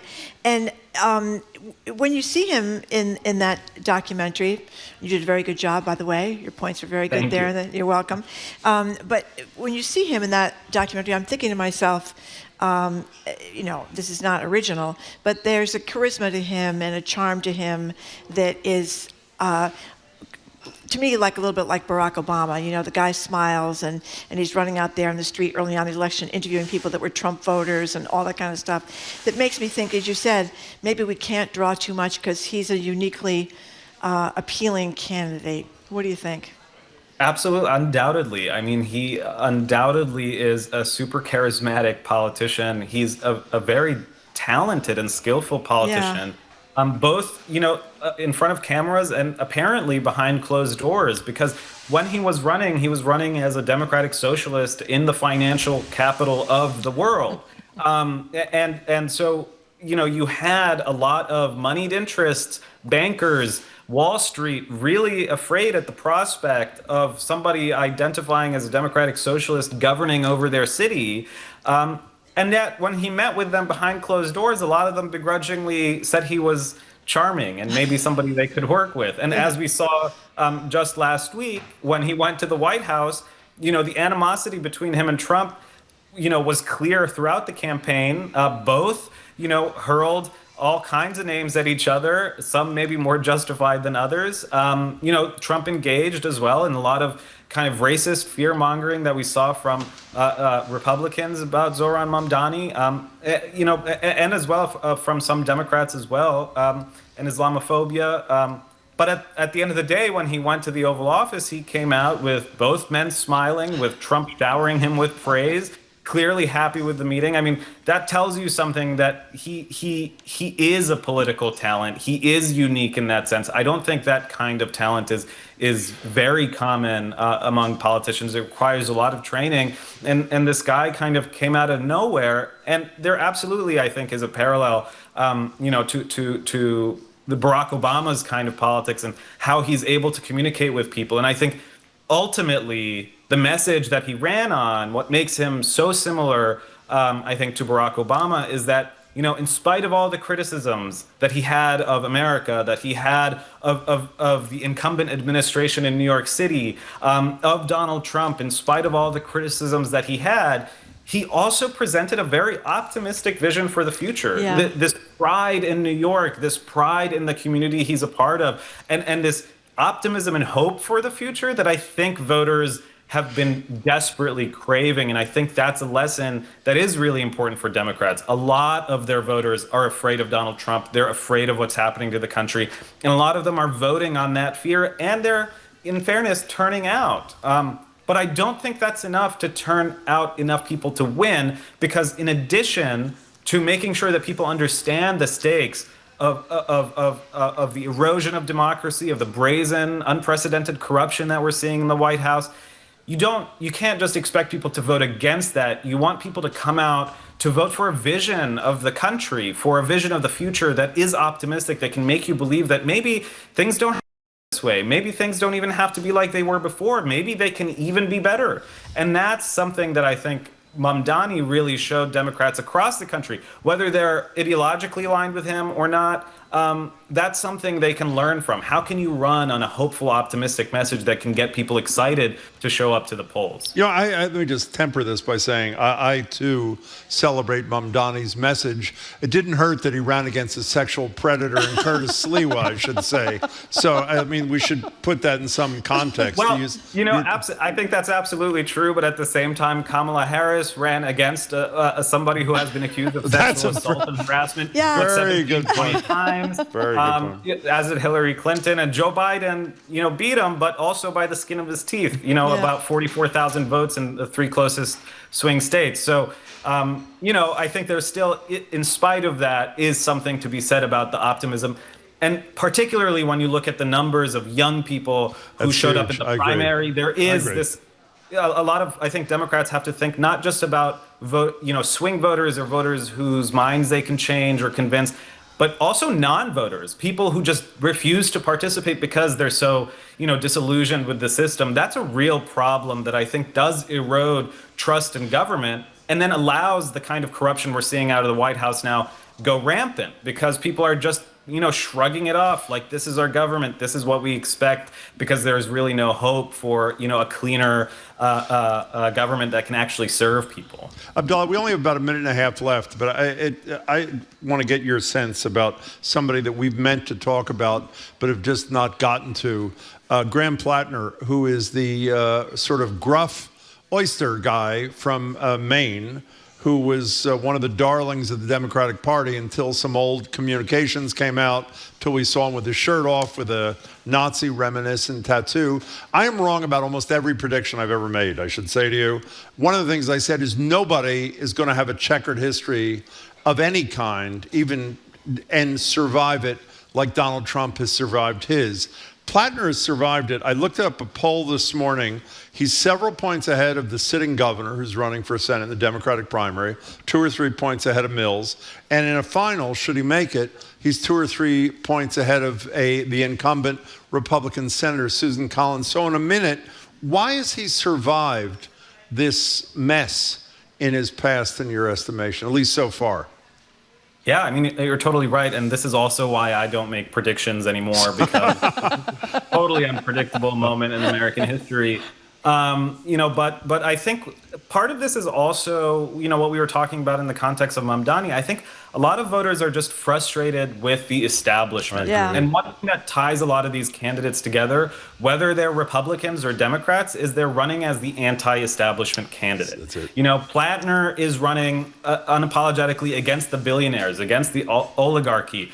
He's also running on a clear platform on Palestine as well. And he's running for U.S. Senate, and he's calling what Israel is doing in Gaza a genocide. Whether people ultimately agree wholeheartedly with every part of his platform, I think the one thing that he's offering is kind of a level of candor or openness or just a kind of change that, is refreshing for a lot of voters. They're so tired, of the talking points that are doled out in news interview after news interview that something like this, even despite the controversy, can still be refreshing because they're so tired of where we are. Trump has now won the presidency twice. He's been in the news now for over 9 years. People are exhausted, and if the regular playbook didn't work, I think they're willing to try a risk, even if that risk has its fair share of controversies in its past. Abdallah, we're really glad you're back at the Globe, and we really hope you'll spend some time with us in the future. So thanks so much. Thank you very much for joining us. Thank you both. It's great to see you guys again, and I'm really glad to be back as well. We're thrilled to have you. We have been talking with Abdallah Fayyad. He is an ideas writer for the Boston Globe, and we are grateful for his time. Coming up after this quick break, Congressman Jim McGovern is going to call into the show. He's somewhere between Springfield and Northampton, hoofing it from the annual March for the Food Bank of Western Mass. I'm Marjorie Egan. He's Jim Browder. You're listening to BPR 89.7 GBH, live from the Boston Public Library and streaming at youtube.com/GBH News.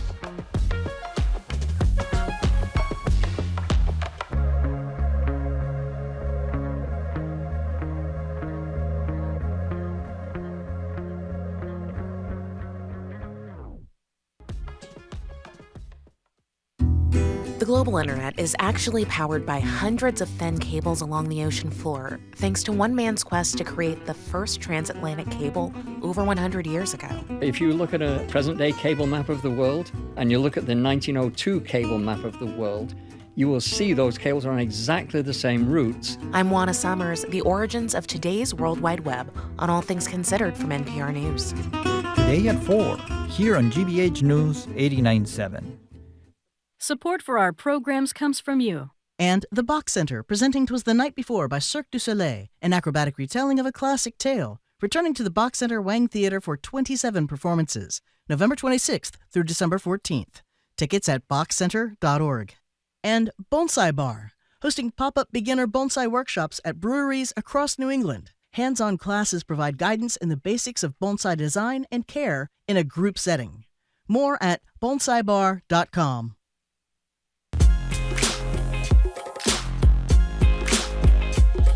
Welcome back to BPR. Jim Browder, Marjorie Egan, live at the Boston Public Library, streaming at youtube.com/GBH. We're joined now on the phone, live from somewhere between Springfield, I don't know where, somewhere out in Western Mass. He's joining us from the annual March for the Food Bank of Western Massachusetts, done in conjunction with our buddy at NEPM, Monty Belmonte. Yes. Congressman Jim McGovern, good to speak with you.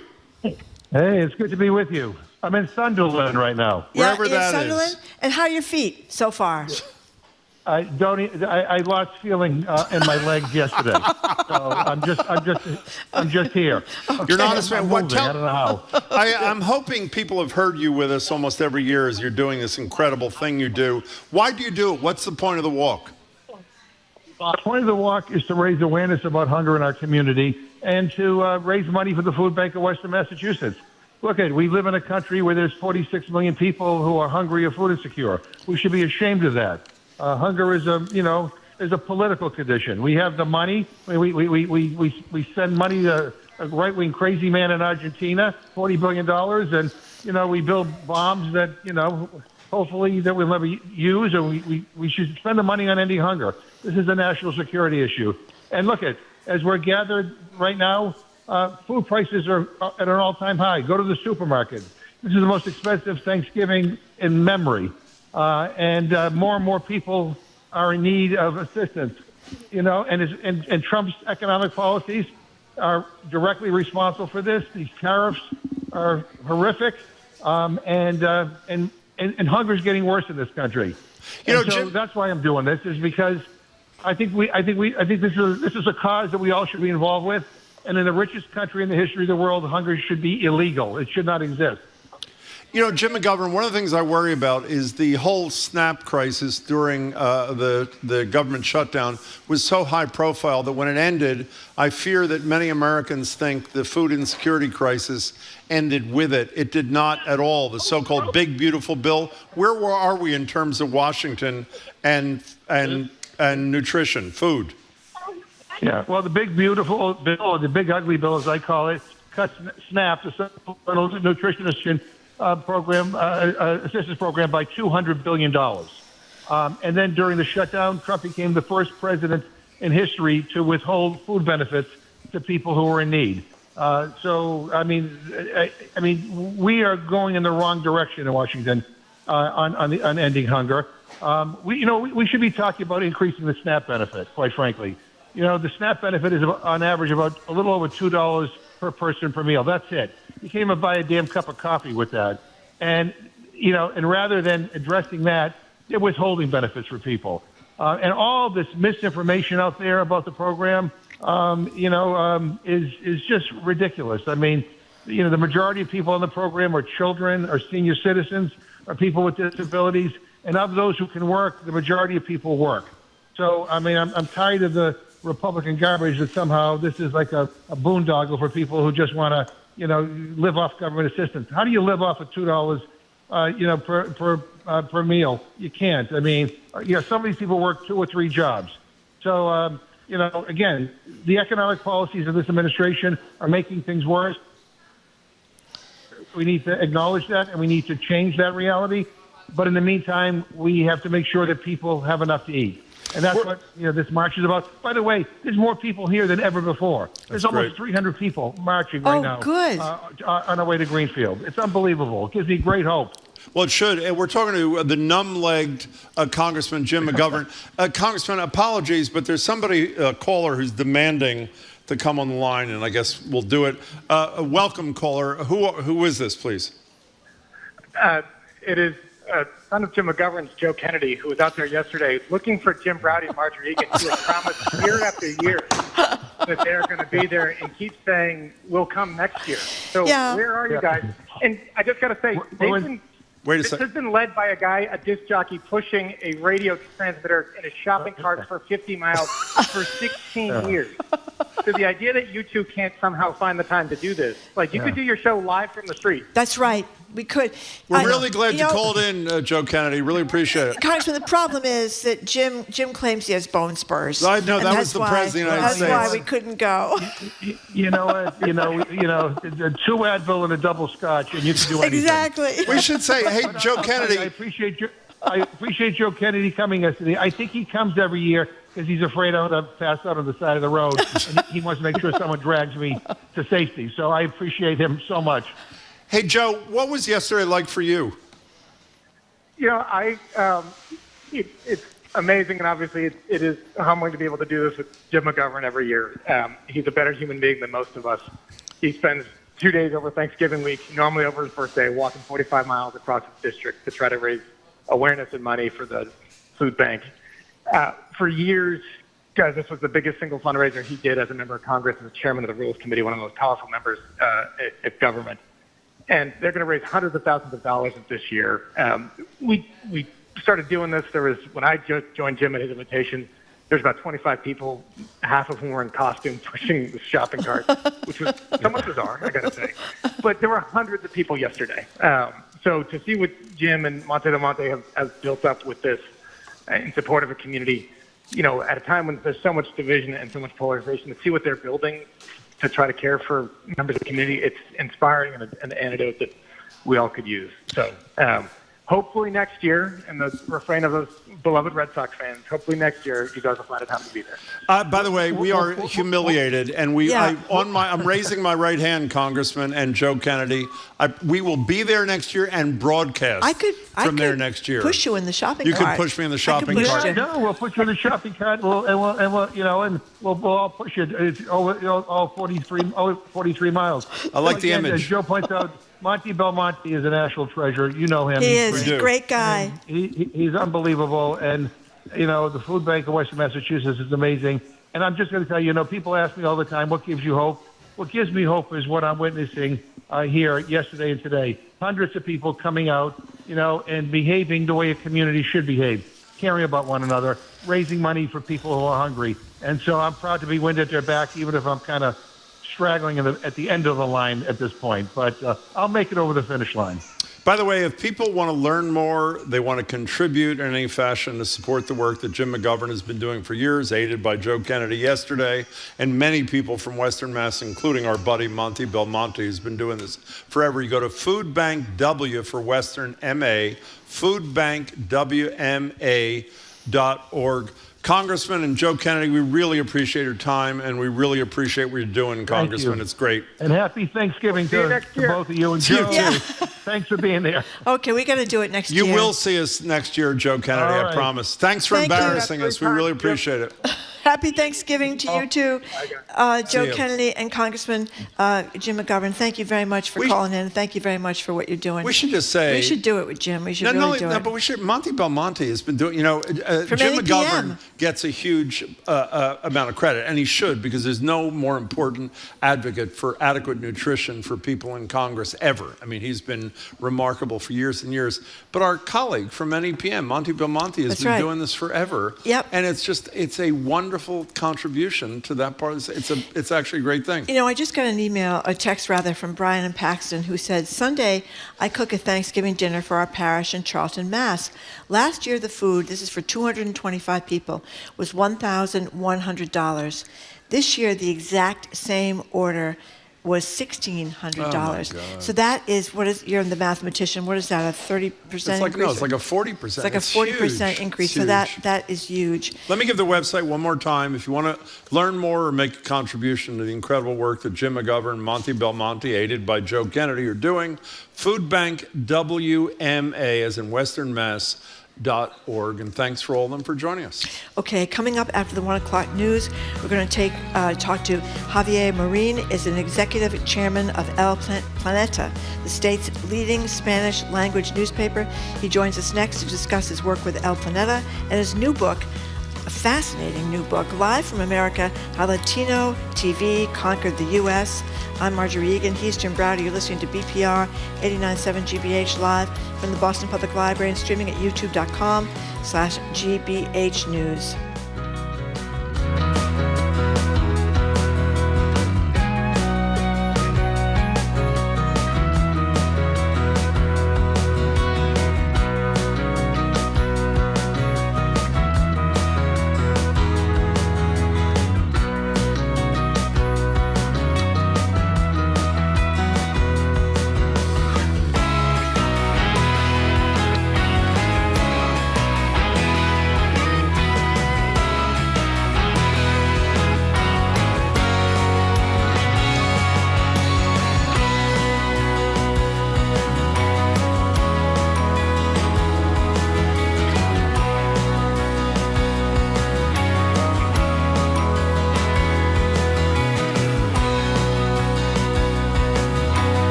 Join GBH for a special liquid chocolate tasting event. Gain exclusive on-demand access to this 1-hour experience as you taste liquid chocolate from around the world. Sign up at gbh.org/events.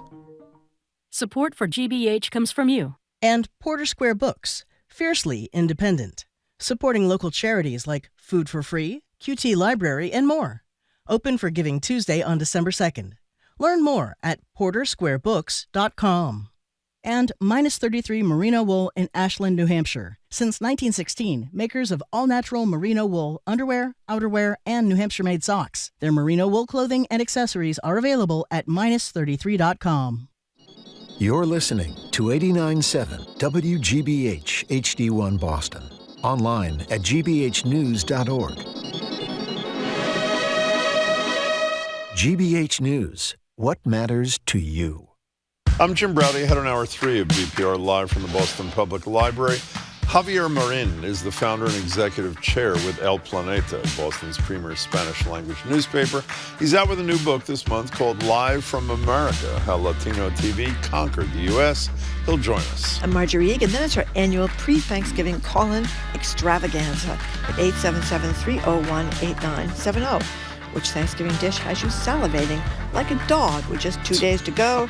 The stuffing, the yams, the cranberry sauce, the creamed onions, or the mashed potatoes, drowning in gravy. Are you currently praying to the shrine of St. Butterball in hopes that your turkey really sings on Thursday? And why shouldn't every Thanksgiving table have a couple of peanut butter and banana sandwiches just in the mix? The Fixins and you next. BPR 89.7 GBH.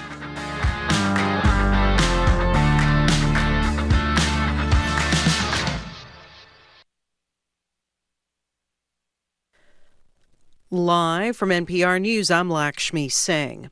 The highly watched economic report on retail spending in the United States shows retail growth slowed down a bit in September, up 0.2% from August. The report from the Commerce Department was delayed because of the recent government shutdown.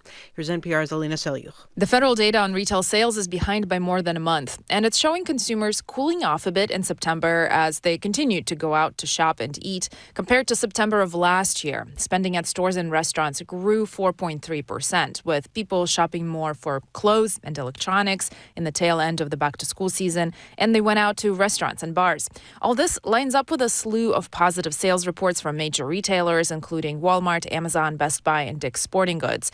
The industry is now predicting another record holiday season, counting on the fact that people generally are employed and wages are still growing faster than inflation. Alina Selyukh, NPR News, Washington.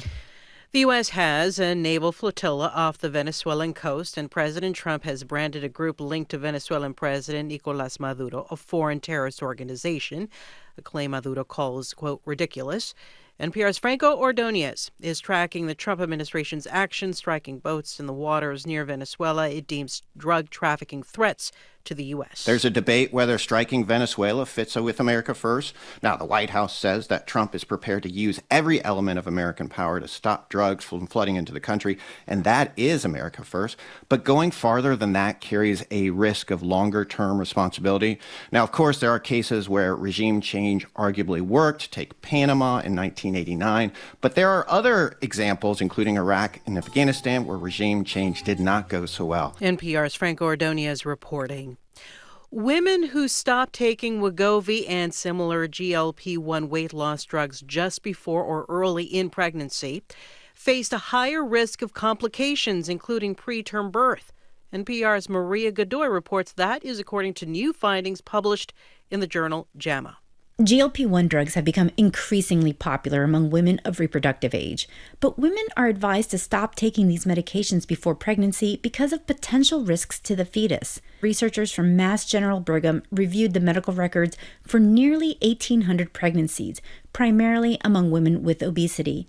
They found that women who stopped GLP-1 medications right before or early in pregnancy also had a higher risk of gaining excess weight, developing gestational diabetes, and hypertensive disorders compared to women who did not take these drugs. The researchers say more studies are needed on the risks and benefits of taking GLP-1 drugs before having a baby. Maria Godoy, NPR News. This is NPR. Good afternoon. With the latest from the GBH Newsroom, I'm Henry Santoro. We are in the midst of what may turn out to be the worst day of the year for traffic here in Massachusetts. According to AAA, a record number of drivers are hitting the road for the Thanksgiving holiday this week, and today is the busiest day of all. AAA spokeswoman Shirley Leung says several major highways could see lengthy backups. It's the usual suspects. So it's 95, it's 93, it's the Pike, and Route 3, kind of Boston to Cape is where we see a lot of it. Tomorrow is also expected to see heavy traffic, with things getting lighter on the day of Thanksgiving itself. Fall River Healthcare, one of the most troubled nursing homes in the country, so say experts and advocates who reviewed its health inspection records for the New Bedford Light. They say one of the problems at the 176-bed facility is that it doesn't appear to have enough workers to properly care for its residents. State prosecutors, meanwhile, have accused the facility's for-profit parent company, Next Step Healthcare, of putting residents at risk at Fall River Healthcare and other facilities by deliberately understaffing them. In sports, Celtics and Bruins are off today and in action tomorrow. These Patriots have Monday Night Football against the Giants. In the forecast, clouds today, low 50s, showers overnight tonight, low 48. Those showers will end tomorrow morning. Then we should see some sunshine tomorrow afternoon, high 58 degrees, then sunny in mid-40s for Thanksgiving. 52 degrees in Boston right now. This is GBH News. Support for NPR comes from NPR stations. Other contributors include Progressive Insurance, where drivers can compare direct rates using Progressive's rate comparison tool. Customers can see options and rates side by side.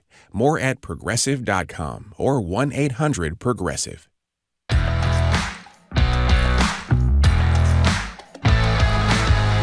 Here's Jim Brady. I am Marjorie Egan. Welcome to hour number 3 of Boston Public Radio, live from the Boston Public Library and streaming at youtube.com/GBH News.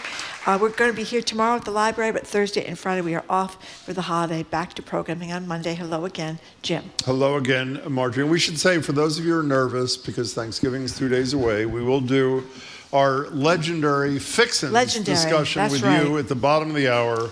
So stay tuned. Joining us now at the library desk is Javier Marin, Executive Chair of El Planeta, the leading Spanish language news organization in Massachusetts.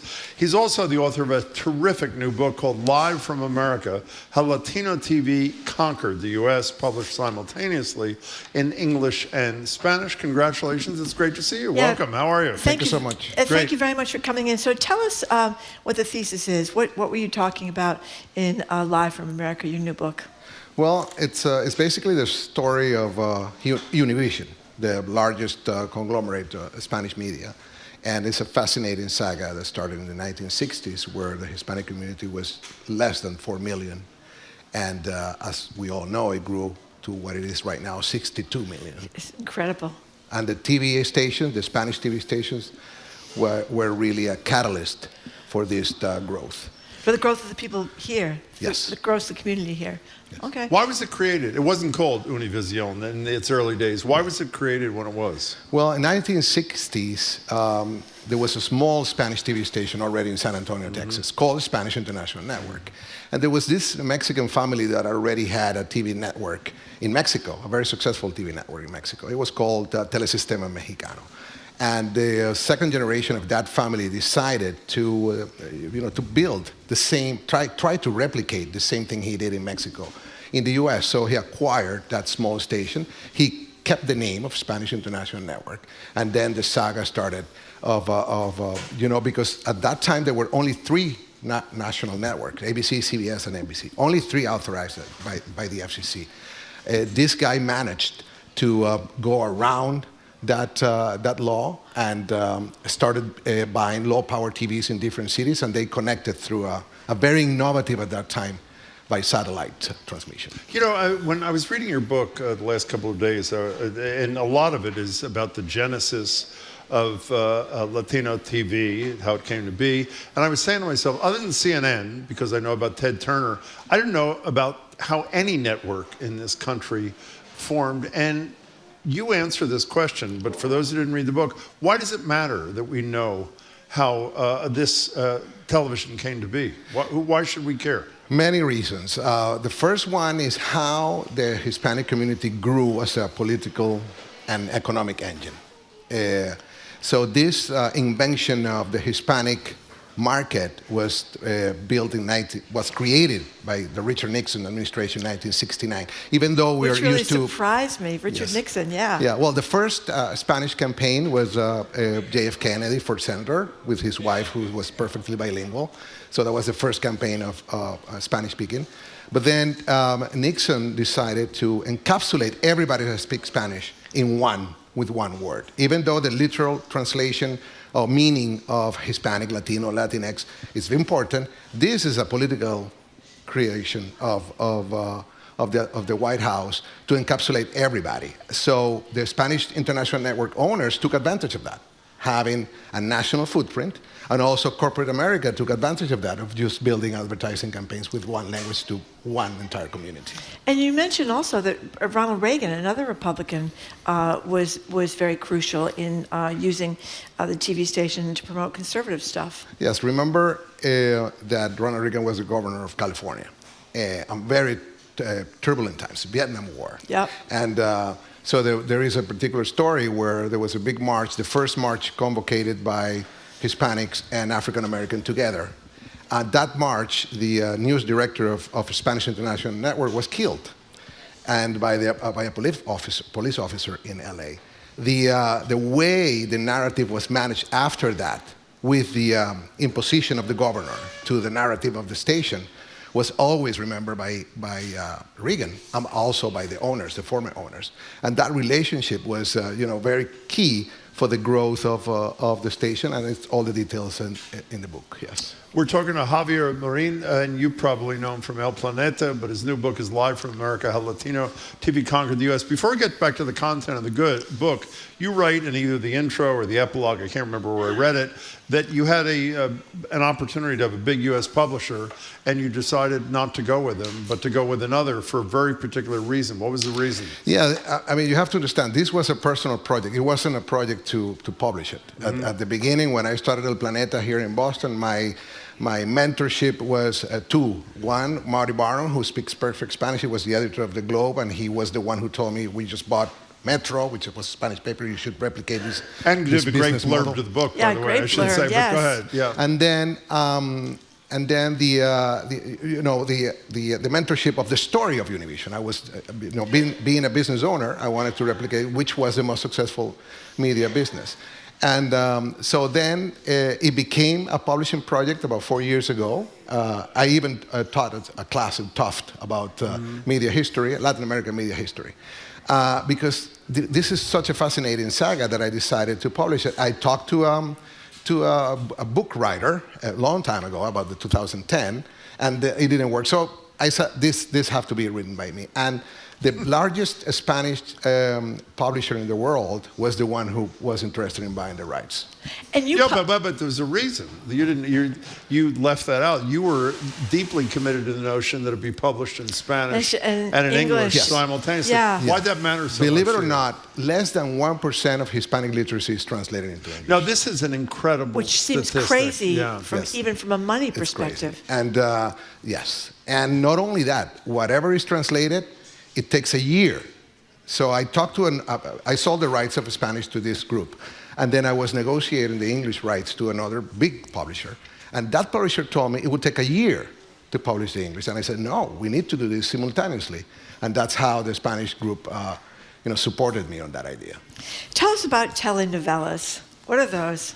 Big business. Yeah. Big difference than the American, the English-speaking telenovelas, soap operas. The soap operas here never ends. That's right. They go on for 25 and 30 years. Yeah, the soap operas in Latin America has a story that starts and ends, and most of the times also reflects the society. Yeah.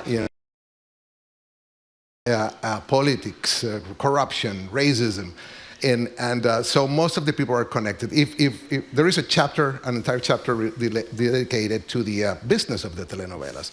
But I would say if this is converted into a film or anything, there would have to be a telenovela for every period of this TV network. But they're very, very popular. I think mostly with women. Yes. Yeah. Yes, the writers were mostly women from Cuba, actually. Really? Yes. The first 2 decades of telenovelas, there were Cubans that migrated to different. They decided, some to Venezuela, some to Brazil. Colombia, and Mexico. The whole story is there, yes. You know, you mentioned the percentage of the population when, do you pronounce it S-I-N or C-N? How do you? S-I-N, they used to pronounce it S-I-N. Okay, yes. S-I-N. When it was formed, the number of Hispanics, Latinos in this country is compared to now. I was young then, and it seems to me there was also another major difference is that very few Hispanic people would speak Spanish publicly. They might in their homes, but there was this inhibition that has almost totally disappeared. Is it attributable to this in some degree, the growth of this television? Yes, the three big networks ignored the Hispanic people. There's a story in the 1950s where Lucille Ball's husband, Ricky Ricardo, Desir Nas, used to have Spanish in Ricky some of, Ricardo, so, he calls so, him. That was the character. Ricky That was the Ricardo. character. He was a great Desir character. Nas We is all in it. remember Yeah. it, but go ahead. I don't know if you remember, there's some episode where he speaks Spanish with Lucille, or where he will sing in Spanish. After an event that I narrate in the book, the station decided to stop that, to reduce the Spanish. Guess who took advantage of the three networks not doing Spanish-speaking content to the community? Spanish-speaking TV. Correct. Yeah, absolutely. And then it changed the name to Univision in 1986. That's another fascinating story, because the government of the U.S. forced the sale to the Mexican family. The Mexican family had to sell. More or less the same thing that's happening to TikTok right now, that they're forcing the sale of the Chinese government. So there is a lot of similarities of that situation. You know, you mentioned, I mean, we were talking during the news break at the top of the hour before we came on the air, and you were talking about why you believe this book was of particular importance right now. Why is that? Well, the history narrated in this book is more relevant than ever because of what's happening to our community. We are being unfairly, physically and psychologically being treated bad, and our dignity is being affected. We are all in fear, even myself, by the way this administration is taking care of their immigration policies. But what I think it's important about this book is the history tells us that this is a cycle. This has happened before. Since 1900s, 1909, President Roosevelt, Theodore Roosevelt, decided to publicly say the only language here is English. And then, you know, on and on, different stories of discrimination and, you know, killing or even, you know, a lot of discrimination phases in which it starts and then it goes over and then it goes again in different. We are in a very dark moment, but I think that especially the new generation should read the history and get empowered to be ready and be prepared instead of just why us. You know, you mentioned Teddy Roosevelt. Fast forward 100 or so years, and I believe one of the first executive orders, which has no legal consequence, but I think has political consequence, one of the first executive orders signed by Trump in his second term was an English language only thing, and he was cheered by the Charlie Kirks and so many other people. You know, it's ironic when you talk about Nixon and Reagan understanding the value of what you're writing about, and Donald Trump going in the whole other direction. What's your reaction to that, and what do you think the impact, if any, of that is? Well, when you asked me at the beginning behind the cameras here, how is the business going? The traffic is overwhelming. Why? I'll give you a perfect example. Trump 1 and Trump 2, the first day after inauguration, they closed the Spanish-speaking website of the White House. Guess where the traffic went? To Spanish-speaking media. Yeah. So definitely the situation right now is drastically different to anything that I have lived in my generation. That's why I think it's important to go to history, because things have been worse in other administrations in the past. And it's always a cycle. The prosperity has been growing. The number of Spanish-speaking people. This is the second country in the world with most Spanish-speaking, after Mexico. We already passed Argentina, Colombia, Spain. Tell us about the ICE ads that have been running on TV. The what, sorry? The ICE ads. On Spanish language television. Yeah. Yes, it's definitely considered, if they don't pull them soon, it's going to be considered for history as a treason. Yeah. I mean, I'm surprised that they would even go to Univision or Telemundo. By the way, explain where they stand. There's Univision, everybody knows about. Telemundo, everybody knows about. How do they compare to each other? What's the difference? Both are the national networks that has been as a national distributor of news and content for decades. Yeah. Both are owned by private equity. Well, Telemundo is owned by NBC Universal. I would say in the same size of impact in the community. They have similar content editorial lines. Yeah. I mean, both of them are airing those ads. Yeah, I know. And what has been the reaction to their airing those ads? Very negative. Yeah. As I said, I think a lot of people are saying it's a big mistake.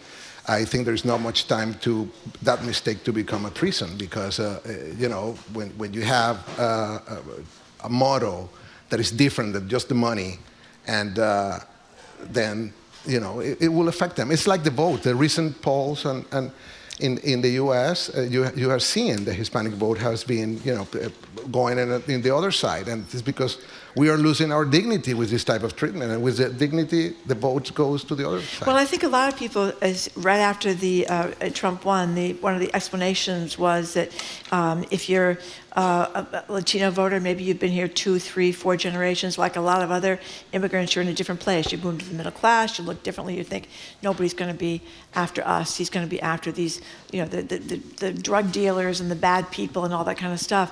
And of course, that is not what's happened. So is that your analysis as well? Definitely. Yeah. I mean, as I said before, even myself, I'm in fear when I'm in the airport. Well, it says in one of these stories, 50% of people who are immigrants are afraid now yes, in the United definitely. States. So I guess the community is knowing. The problem is the distribution of misinformation to our community. Still rampant. The technology platform are not taking the care they should in order to distribute the content correctly. Nowadays, Telemundo, Univision, they are big media companies, but as you know, the technology platform control the distribution of the content. What do you think is the most harmful misinformation? The distribution. I mean, who are our people listening and watching from? Is what the technology platform decides. The algorithms are taking very bad content to this community, so you should not blame the community. Whatever the narrative is being imposed, that's the narrative that people are going to, it's like a religion. Yeah. I mean, if they only listen to misinformation and watch misinformation all the time, and stations like yours are not paying attention to what's happening to that sector, and the technology platforms are doing whatever they want with our. I'll give you an example that has nothing to do with politics, but when the U.S. decided to pull the soldiers from Afghanistan, we proved to Google that when you wrote in Spanish, war in Afghanistan, the first outlet that you got was a Russian outlet in Spanish. Guess what we're saying? What? What the Russians want you to hear, obviously. Yeah. Well, we were reading about that today. We're finding about some of these MAGA sites, these Trump sites or Ivanka sites are actually not even from America. They're Africa, from other, Afghanistan, other parts of the world, other countries. You mentioned stations like ours. One of the things we didn't touch upon, correct me if I'm wrong, because I was a little sleepy when I read this particular portion. Marjorie you mentioned Nixon's role in the early days here. Corporation for Public Broadcasting was supportive too. Am I not right about that? Extremely important. How so? Well, the financing of several outlets that have been disseminating important Spanish content. Tell us about. Oh, go ahead. No, I'm just saying that the lack of resources to this sector is felt, and if it keeps going that way, we can see it. Why we get frustrated with the Hispanic vote. Tell us about El Planeta. El Planeta was founded by me in 2003, my baby. Now it's run by my second generation.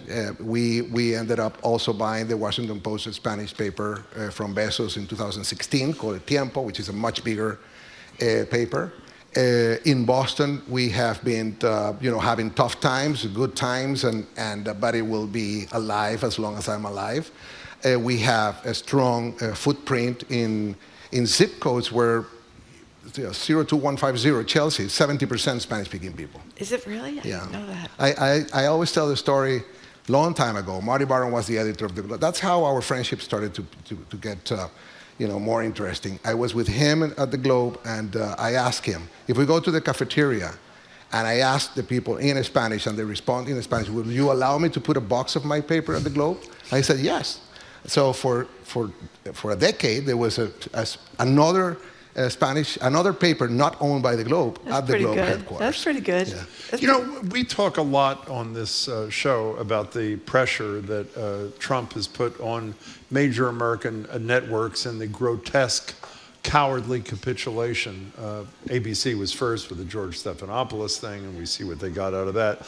Has there been pressure on on either Telemundo or Univision, or has there not? Directly from the White House. We know about the Jorge Ramos thing, obviously, years ago. That's a good example. That was, but that was Trump. That was an earlier version of it. I'm not belittling it. But just recently, there was a very soft interview to Trump at the Mar-a-Lago. And he criticized it, did he not? I think. And days after he resigned. And he was famous. I mean, I think he was a famous anchorman for years. Everybody knew who he was, and he did. He's a Peter Jennings in Spanish. Yes, exactly. And I think he did a tough interview with Trump, and Trump blew up and screamed at him and barred him from an event back in 2015. Ejected him. He said, go back to Univision. Yeah, go back to Univision, absolutely. By the way, this has nothing to do with it. I'm watching him one night being interviewed by Anderson Cooper, and I'm sitting with my younger daughter, and my younger daughter looks at the screen and she says, they're the same person. And it's true. I don't know if you've ever looked at his image and Anderson Cooper's image. Their coloring, their hair, it's sort of like... Jim, but you know what's incredible? That a lot of people, English-speaking people, don't know about him. They know about him because of that ejection. So well known in the 60 million Hispanic that are in the U.S. Very powerful, and he's having a lot of success with his own platform. Well, talk a little bit. I hadn't even thought of that. You're right, of course. Talk about him for a second in his career. Well, can I give an idea of where can you watch about him? There is a conversation in YouTube. It's called Truth Across Borders. Yeah. It's me, Marty Baron, and Jorge Ramos, where we explain the clash between both content and how both communities are America. So I should not consider Hispanic as an immigrant community. It's part of America. Remember that before 1848, all California, all Texas, all Nevada, part of Wyoming, part of Utah was Spanish-speaking. Florida was Spanish-speaking even before. So we are having our 250th anniversary. That's part of America is the Hispanic community. So we should take this as a difference, and that's discussed in that conversation. Well, also, I mentioned before his executive order in English only, there's Puerto Rico, which he probably does not know is part of the United States, as we have discussed many times. Can you do me a favor before you read? I love the last paragraph in your book, in your epilogue. Can you read just that last, do you have your glasses with you? Yeah. Just read, I just love the last paragraph. Read it to us if you don't mind. In closing, I would like to leave you with one lasting image. A grandmother sitting in front of the television, smiling as she listens to some news being reported in the language she's known all her life, with a grandson by her side, scrolling through viral videos created by Latino influencers on his mobile device.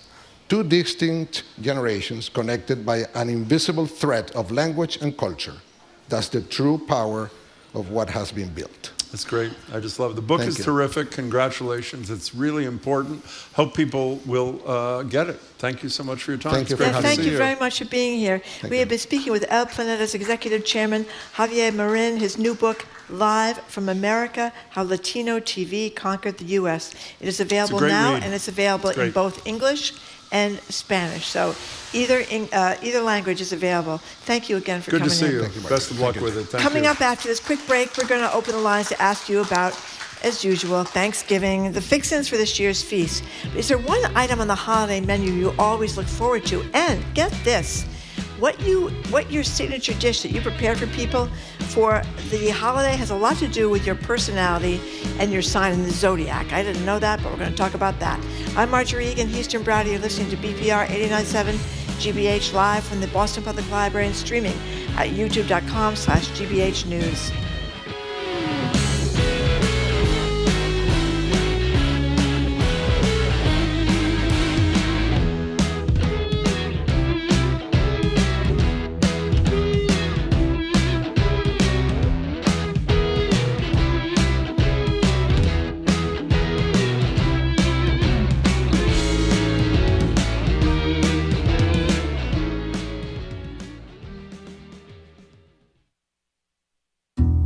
The global internet is actually powered by hundreds of thin cables along the ocean floor, thanks to one man's quest to create the first transatlantic cable over 100 years ago. If you look at a present-day cable map of the world, and you look at the 1902 cable map of the world, you will see those cables are on exactly the same routes. I'm Juana Summers, the origins of today's World Wide Web on All Things Considered from NPR News. Today at 4, here on GBH News 89.7. Our programs are made possible thanks to you. And UMass Lowell, ranked #1 best value public university in Massachusetts by the Wall Street Journal and U.S. News and World Report. Learn more at UML. And the Box Center, presenting the 25th Annual Anthony Williams Urban Nutcracker, a holiday classic with a blend of classical and modern dance, at the Box Center Schubert Theater, December 13th through the 21st. Tickets at boxcenter.org.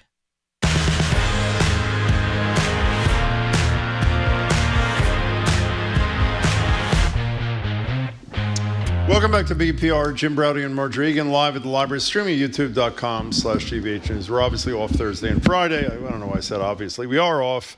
We're back live on Monday. We hope you're off Thursday and Friday too. Closing the show today with a little meal prep. You've probably heard this discussion here before. If you're headed to Thanksgiving dinner with an assigned dish this week, we're here to help you out. The New York Times has something of an astrological read on what your signature dish says about you. As the writer, I hope I pronounced it right, Casey Alas writes, dip people are caretakers. They just want everyone to get along. Cheese board people are natural curators and the most type A people you'll meet. So true. Casserole, really? Yes. Casserole people are stabilizers who bury emotions under more cheese. And dessert people want applause. We won't admit it, but we absolutely want applause. So the lines are open at 877-301-8970. As you prepare for Thanksgiving, what does your signature dish say about you? And what we'll also talk about, obviously, is what are the fixins, as Marjorie calls them? As you know, I hate the word. What are the fixins that make you most happy? Is it the cranberry sauce, fresh or canned? The yams, do you eat them candied or with marshmallows? The turkey itself? Thanksgiving fixins and signature dishes. And you at 877-301-8970. Can I get something out of my system, which I do every year when we do this? If you haven't listened to this discussion before, we do it once a year. One, I don't know why, and I can't answer the question, so don't ask. I do not like the term fixins. I don't know they what are your problem sides. is. Fixins. But you know what I didn't say last year? It's fun to say. That I'd like to say this year? All the fixins. You know what term I dislike as much as I dislike fixins? What's that, Jim? The bird. The bird. It is not a bird. It is a bird. It is a bird. But it's a turkey. It is not. Yep. Call it a turkey, not a bird. So if we could eliminate both fixins and the bird from the conversation. I'm going to keep saying fixins. So what is your I really like to say I fixins. laugh as I say this. What is your signature dish, such as it is, Marjorie? Well, I don't really have a signature dish. Oh, really? No, but this year I'm decided I'm going to bring Bully Boy Negroni mix. That's my contribution. It's pre-made. They gave it to you when they were on the show. Well, I'm going to go buy the some more. The brothers gave it to you. No, I'm going to go buy some more at the liquor store because it's not a mix, by the way. It's a bottle that has the Negroni already made in it. That's right. So you don't have to do it yourself. Yes. It's great. It's great and it's delicious. And I had it when they brought it here. It's a hell I'm of going a to dish. buy some more because we have signature cocktails at my Thanksgiving that's very nice. event, and I want to bring one. Good. And also cocktail people, the people that bring cocktails, Jim. They are the life of the party and a little dangerous after a certain hour. I like to think of myself as life of the party. But what you mentioned before, I mean, I think that's really true. What? I was just on the phone with somebody who was talking about a Christmas party, and she said she was going to do one of these elaborate cheese boards. And she is, in fact, a natural curator and one of the most type A people I know. Who is She's it? going to meet, you know her, my daughter's friend. Oh. Yeah, she's going to do that. She wants to do that because She is. Yes. Type A in the best sense of the word, by the way. Yeah, and I think it makes sense. Bread people, the people that want to bring bread as their signature dish, they're romantics. They want to impress and seduce. The casserole people, as you said, are the stabilizers. And the dessert people just kind of want to show off. They want applause. Now, this person also talks, this Casey Alsace, in this piece, about how over the years... Oh, Alsace. I mispronounced it. Yeah, You're right. I'm not It's sure Alsace. if I got it right you're either. right, yeah. But she talks about what you should think about when you're doing your signature dish that you're going to bring to somebody's house. If it's not going to be in your house, it has to travel well. You don't want something you have to put in the oven the moment you get there because there's probably already too much stuff in the oven. There's no room for your stuff in the oven. So make sure it's warm when you get there, or something that takes up a lot of room in the refrigerator. So she says things that are... He says, by the way. Oh, it's a boy? It is. I did not know I that. would call him a man. Man, sorry. He's got a beard. I think that's a fairly good indication. Okay. He says. What's guaranteed to be a hit, he says, at every party, including Thanksgiving, is a great onion dip, which is easy. I like onion dip. You can bring it in your I own like onion dip, container, and you can take it back when you're done. Sure. A perfect Caesar salad, and a fluffy pile of focaccia bread, a big pot of meatballs. Think of I that, heard Jim. that, yeah. Plus anything chocolate. And we have a good friend that for years gave us for Christmas a flourless chocolate cake. Not a good friend. It's our former lead producer, Chelsea. And he recommends They were brilliant. They were fabulous. This is a big winner. Casey has done this for years, the flourless chocolate cake, and everybody loves that. It's very easy to make. One last thing. Please, the show's almost over, so go ahead. It really drives everybody crazy when you have all these, as Casey says, in my late 20s, my friends were hosting a Friendsgiving, and one of the guests had a nightmarishly long list of dietary restrictions. No dairy, no wheat, no nuts, no soy, no seed oils, plus no bell peppers and no bananas. This person, of course, turned into be a Maha RFK Jr. maniac, but this is a difficult thing for the hostess when you make all those requests, and perhaps you should just bring your own food. Okay, I have two things I want to do. One, I want to read a few texts before we get to your calls, and secondly, I would like to say you have left out the single most important. I'll use your word, fixin' by far. The fixin' you have not mentioned is up here. If you're watching on YouTube, all the other fixins are down here. Okay, what is We'll get to it in a minute. All right. Anonymous. Okay. This year we're going to be serving liverwurst stuffing in honor of Jim, and everyone has to be told to wear the finest dickie with a side pickle. That's right. Thank you. Another anonymous texter says, I bring tequila. I'd need it to have to listen to Jim talk about how much he hates the words bird and fixin'. I don't know how that can be I'm trying to be honest. Upsetting with now, you. let me tell you, the most important fixin', to use Marjorie's word, without a close second, is the stuffing. Or you probably call it dressing, knowing you as I do. No, I have fixins and stuffing. How important is stuffing? Stuffing is very important. How great is stuffing? Very important. What do you like in your stuffing? We'll get to your cornbread. Cornbread. No, you don't like anything in it? Well, I like other things, but like that's what? What do you like in it? I don't even know how you make it. Sausage. You put sausage in it. You put sausage. Onions in it. Little pieces of sausage. Okay. Onion. Breadcrumbs, all this breadcrumbs, and the corn, the Pepperidge Farm breadcrumb is thing. the stuffing. Yeah. You don't have to use Pepperidge Farms. You can actually make it from scratch. You can make it from scratch. You can make it. I'm not a cook, Jim. Oh, as I didn't we know have that, established. actually. You want to take some calls? calls? That's why I'm bringing Negroni mix. You are? Yes. John in the car. Thank you for calling. Hi, John.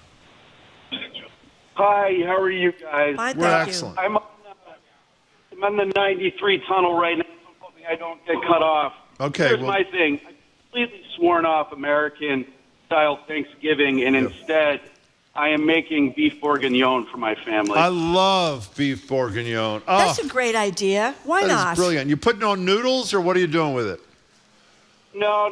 It's going to be with cheesy mashed potatoes. I mean, my calculation is I've eaten turkey about 80 times in my life between Christmas and Thanksgiving, and I'm watched them walk around my neighborhood, all of the turkeys, and I can't bring myself to eat them anymore. Yeah, I tell you, you're an independent thinker, which we love, John. John, thank you for your call. How fabulous is that? I think that beef bourguignon. Well, I don't think most people like turkey. Do you like turkey? Love turkey. I don't like turkey. No, but he makes a very good point. I've had turkey like 80 years in a row. Yeah. Enough is enough I kind think of you can thing. serve whatever you want. You know what I would like to see? What? We need a good discussion someday about frying a turkey because there are a lot of great stories about people blowing up their houses. Do you know that? Oh, yeah. They drop a turkey.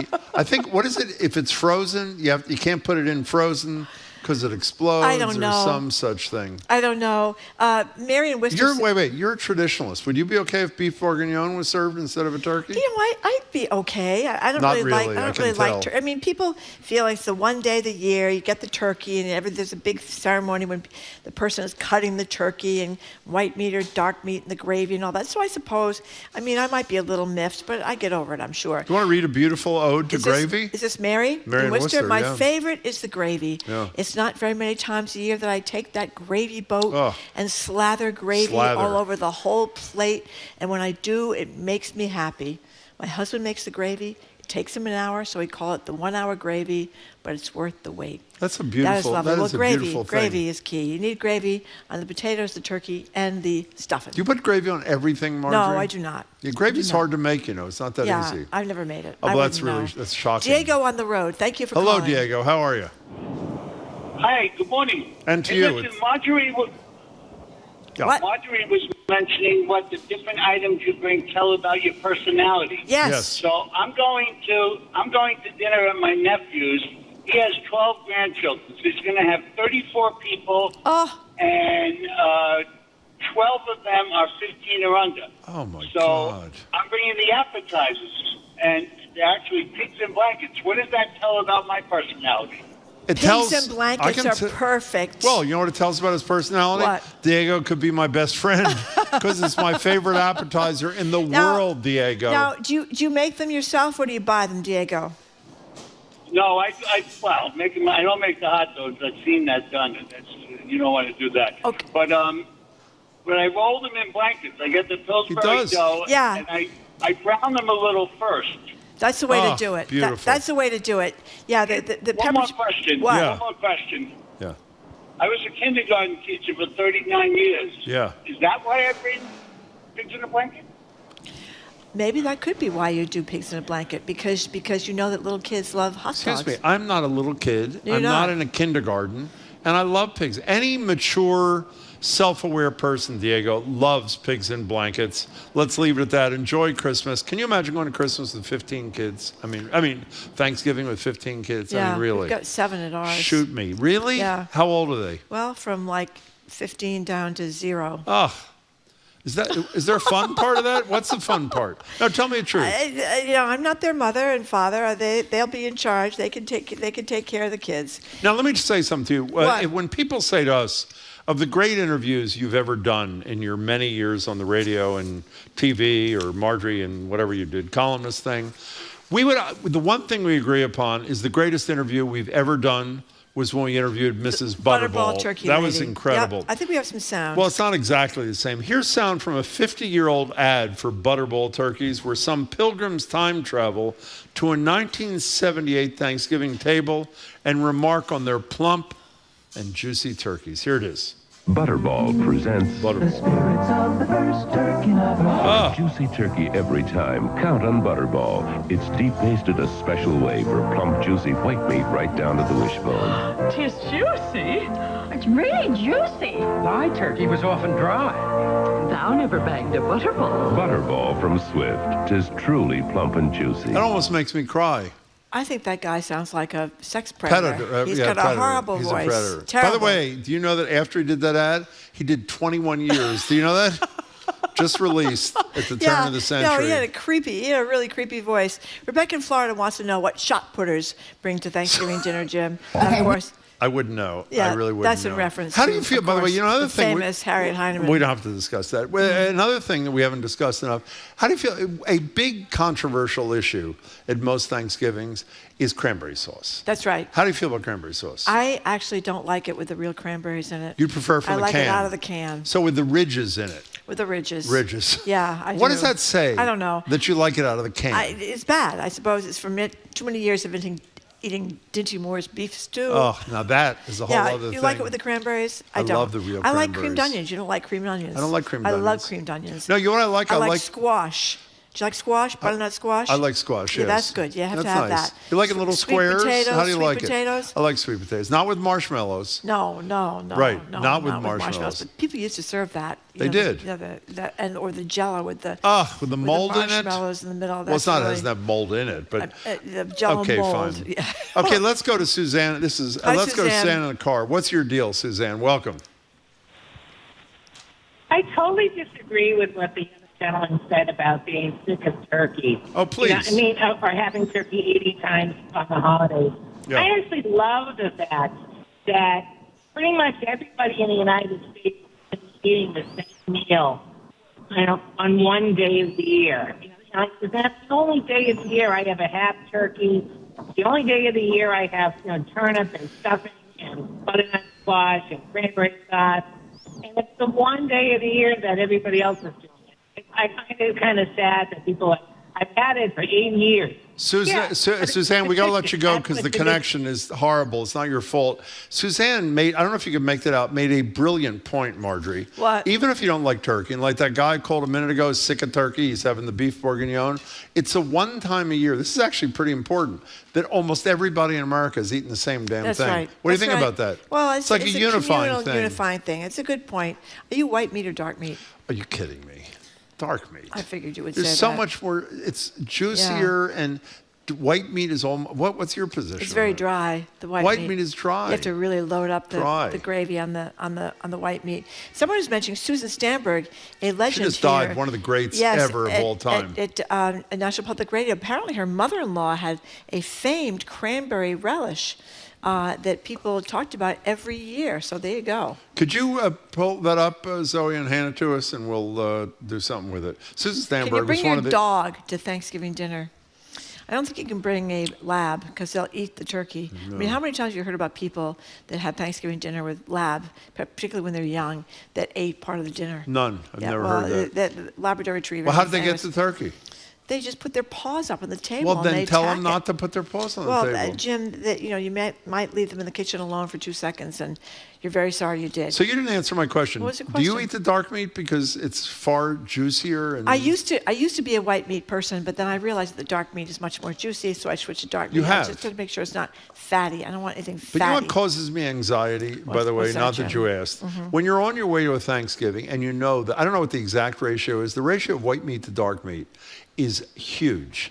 And Is there more white than dark? Much, much more. Yeah. And the fear that a lot of people have, or at least I have, is you're going to get there, there are going to be some dark meat fans, they're going to get to the turkey before you do, Yep. and then you're stuck with the dry sandpaper-like white turkey. What do you think about that? I think you have a lot of issues surrounding Maybe. Thanksgiving, and Okay. perhaps you should take them up with your therapist, Jim. So if you Google, if you Google Mama Stamberg's cranberry relish, Susan Stamberg got it from her mother or grandmother or somebody.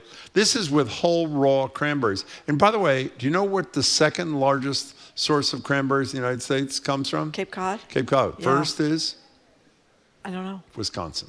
Thank you. I think that's right. I'm not sure I'm Thank right. I'm you. pretty sure I'm right. So Google that. I can't read you the whole recipe. But you know what she does put in it? Sour cream. Horseradish. Well, sour cream and is fine. horseradish. Horseradish. I love sugar. horseradish. Yeah. I don't and know an why onion. you put horseradish. Yeah, I don't know. Okay, fine. Jacob on the highway. What do you think? Hello, Jacob on the highway. Hey, what's going on? I don't Not know. much. I have no idea, actually. What's going on with you? You guys are talking about turkey, yeah? Oh, that's right. Yes, we are. What do you think? It's so juicy. It's juicy. It's really juicy. Thank you, Jacob. Is that it, Jacob, or you got more? No. So what happens if you show up with a fixin' from the store and you actually don't cook? Who are you considered then? Well, I have to say, I cannot tell a lie. On more than one occasion, I think the statute of limitation has run, I've ordered from Flour Bakery and put it in my own dish.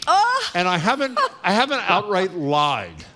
But I answer the questions sort of indirectly so that I never have to answer whether I made it or not. I intimate that I made it. What do you think about that, Jacob? Is that a problem?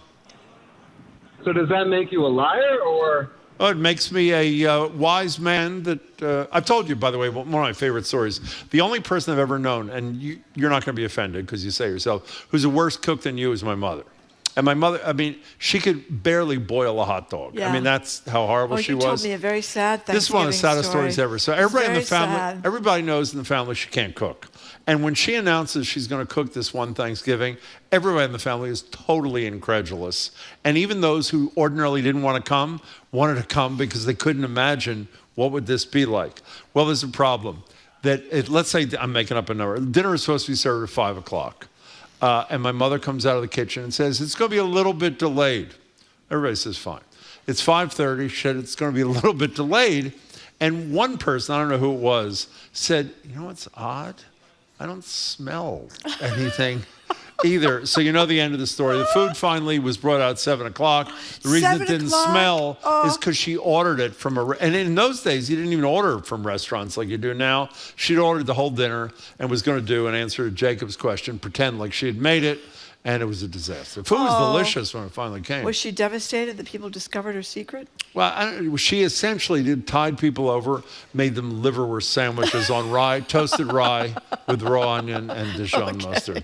That's a true story, but it was really painful. That is a painful okay, story. Joan, That's you're in New sad. Hampshire. What do people in New Hampshire do for Thanksgiving, Joan? Well, what I'm doing this year is we've decided to give turkey up, and we're going with the original Thanksgiving dinner. So we're having lobster, clams, mussels, oysters, and waterfowl. So we got a duck. And dessert, you know how, like, if you have a piece of Aunt Betty's apple pie, then Aunt Sally is like, aren't you going to have a piece of my pumpkin pie? And you're way too full. So we made a rule that dessert has to be bite-sized little things. Love So that. somebody's bringing cranberry orange cookies, or somebody's bringing little pumpkin mousse tarts, and somebody else is bringing some apple little bite-sized thing. Then you can have a little bit of everything. So you sort of have like a flight of desserts. By the way, the notion of Yeah. going back to things like lobster, that is brilliant. That is really brilliant. I could do that in a second. What do you think about that? Thank you, Joan. Enjoy it. Yes, it's true. I mean, our Well, you don't staff eat just seafood, looked up and said turkey was not confirmed to be on the original menu. Wild fowl, venison, and seafood, which consisted of lobster, clams, oysters, and mussels, right off the shore. Well, that's good, especially since you don't eat lobster, clams, oysters, or mussels. I don't. Apparently, from a texter says, get with the program. Susan Stanberg's mother-in-law's cranberry relish was the best thing to hit our family 30 years ago. We've been making it ever since. Unfortunately, it's Pepto-Bismol pink, but it is really delicious. Oh, and listen to this one. A blast from the past, Thanksgiving dish, a favorite from my grandmother.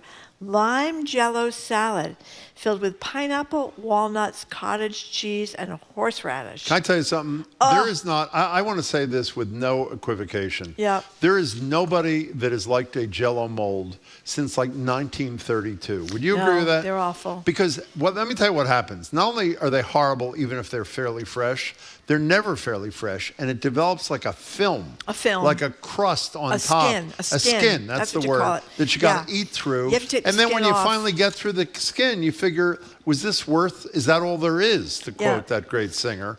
Look, this is a horrible picture of a Jell-O mold. They are really horrible. God. Horrible. We're getting hammered about Stanberg's What are they saying? mother-in-law's. Well, apparently it's really famous, and we should have known about it. Well, Jim. she's one of the great broadcasters of all time. Isn't that good enough? Yeah. Listen to this. I don't believe this one. Go ahead. Pete Nasona says we serve jelly beans, popcorn, toast, and pretzels. I don't think that's true. Do No, you think? that's United Airlines that serves that. Go ahead. There's this big thing called basting. Hello? No, excuse me. There was a huge story in the Washington Post and the New York Times yesterday. I only read a paragraph that this person said they've been basting their turkey for like 25 years. And they make the argument, of course, I didn't read the whole story, so who knows, that you should not baste your turkey. What do you think of that? Isn't that what keeps it moist on Well, the that's outside? what I would think. Yeah. That's Okay, it? we don't give a crap about your opinion. Thank you. She's gone. It's Christine really sad. from Weston, thank you for calling. Hello, Christine. Hi, yes.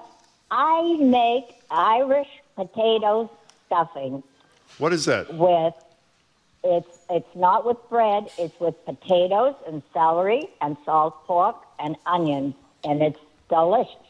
Wait, and you just shove it right in the turkey? Right in, yes. It's delicious. Oh, and bell seasoning. Lots of bell seasoning. Bell seasoning. So Okay. try it. It's the best. We might do that. Thank you very much. If you want to read, since the show's almost over, Olga Massov, Massov, in the Washington Post yesterday, wrote a piece which I should have read before I mentioned it. Stop basting your Thanksgiving turkey. I got this wrong. I haven't basted my turkey in 25 years, and you shouldn't either, is her argument. By the way, we can't put that picture up on the screen. Is there enough time for that? If we can. This is somebody's Stamberg's relish, and it is pink, and I'd say quite beautiful. It's really quite lovely. I think the cranberries are lightened by the sour cream, Jim. That would be Maybe. that would be okay. Perfection salad. Here's another Jell-O salad fan. Oh, there it is. It's right up there. If you're watching on YouTube, very pretty. What is that? Lime and lemon Jell-O with shredded carrots and cabbage and crushed pineapple. Horrible. It is a palate cleanser like cranberry sauce. Really? Yeah, but that wouldn't be a palate cleanser because that's got sour cream in it. I don't think you can have a palate cleanser with sour cream in it. Why? Because it's not palate cleansing. What makes something palate cleansing? It needs to be a little bit more acidic, I think. Well, horseradish. Isn't that going to clean your palate? Is horseradish in hers? Yeah. Okay. Maybe Let's go to that's it. Jennifer in the car. You're going to wrap things up, Jennifer. How are you? Hi, fine, thanks, Jim. Love Good. you and Marjorie. Thank you. Thanks. You too. So my signature dish is my great-grandmother's meat stuffing recipe. That goes in the turkey. I grew up making it with my grandmother, and I've carried on the tradition, and it's still on our table to this day. What's in it? There's a couple of meats, sausage, of course, pork, beef, celery, onions, mushrooms, all sorts of great stuff. And a couple of secret ingredients. Sounds spectacular. Keep them secret. Happy Thanksgiving, Jennifer. Thanks for your call. Okay, we're That's done. it? Yep, we're done. You don't seem to be very excited Well, I was about just it. looking. I was just looking to see other texts. Put mayonnaise on your turkey before cooking it, and it moistens it. Yeah. Do you do that? No. Okay. Okay. Takes care of Edgar's that. here. Edgar. By Edgar's the way, I here. don't even know. Can you cook or you can't cook, right? I can cook. Thing in my life, the pandemic really changed my relationship with cooking, and I got much more into it, and I would like to say a little bit better at it, but I couldn't have been much worse to start with. So I can cook a little bit. fairly honest. So are you doing the turkey then?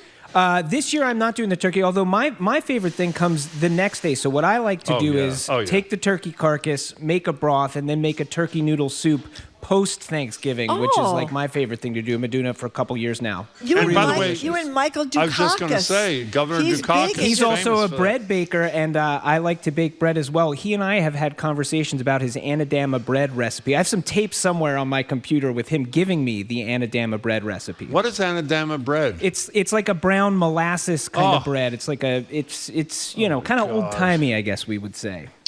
All right. So what are you doing on the show thing? Culture show. Are you crossword puzzle folks? I used to do them incessantly. I'm only the easy ones. I failed so many times that I took a break, but I love them. I do the mini one in the New York Times Love because it's them. really Yeah. easy. So we have Natan Last, who is he makes crossword puzzles for the New Yorker, and he has got a great new book out all about the history of crosswords, the future of crosswords. So we've got that. We're going to be talking a little bit about the punk music scene in Boston in the 70s and 80s. Great new documentary out from a filmmaker. And then we're going to be talking about S-faced Shakespeare. We've got the S-faced Shakespeare people. I went once. Yes, in you went with Somerville. Jared, didn't I you? went with Jared. I What did. is it? What is it? Well, They're drunk. Yes. The performers. And Oh, it's I heard about that. unbelievable. Oh, okay. Real and very good Shakespearean actors who are doing an great. abridged version of It's great. Shakespeare, one of them hammered out of their head. Now, before you go away, here's a quick quiz for you. Yes. Which person who you know relatively well was the answer to a crossword puzzle clue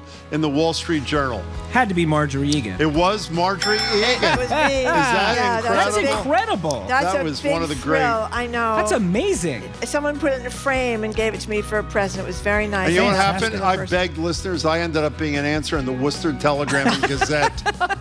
Sounds about really. right, Jim. Oh, Sounds my about God. right. We'll be listening, Edgar. Edgar, Thanks so thank much. you very much. Culture Show, 2 o'clock. Thanks for listening to another edition of Boston Public Radio. You can keep up with us 24/7 by way of our podcast or check out our great TikTok page at Boston Public Radio. Tomorrow, we're going to be joined on Thanksgiving Eve by National Security expert Juliette Kayyem, former Public Safety Secretary Andrea Cabral, Boston Globe business columnist Shirley Leung, plus Sarah Goodyear and Doug Gordon, authors of a new book arguing against our car dependence called Life After Cars. We want to thank our great crew, Zoe Matthews, Aidan Conley, Nicole Garcia, Hannah Loss. Our engineer is John the Claw Parker. Our executive producer is Jenny Bologna. Special thanks to our BPL staff, Maddie Geyer, Patrick Lally, Juan Jose Cadena. Thanks to our hosts at the Newsfeed Cafe and across the street at the Lenox Hotel. The Culture Show with Jared Bowen, but Jared's off. It's going to be heard today. It starts immediately after we are done here on 89.7 GBH. I'm Marjorie Egan. Jim Browdy. Thanks for tuning in. I hope you can tune in tomorrow. I hope if you're cooking for Thanksgiving, you're not too much of a basket case. I know I would be. That's why I'm glad I'm not cooking. See you later. So we all. See you tomorrow. Bye. Bye. It's juicy. It's really juicy. It is truly plump and juicy.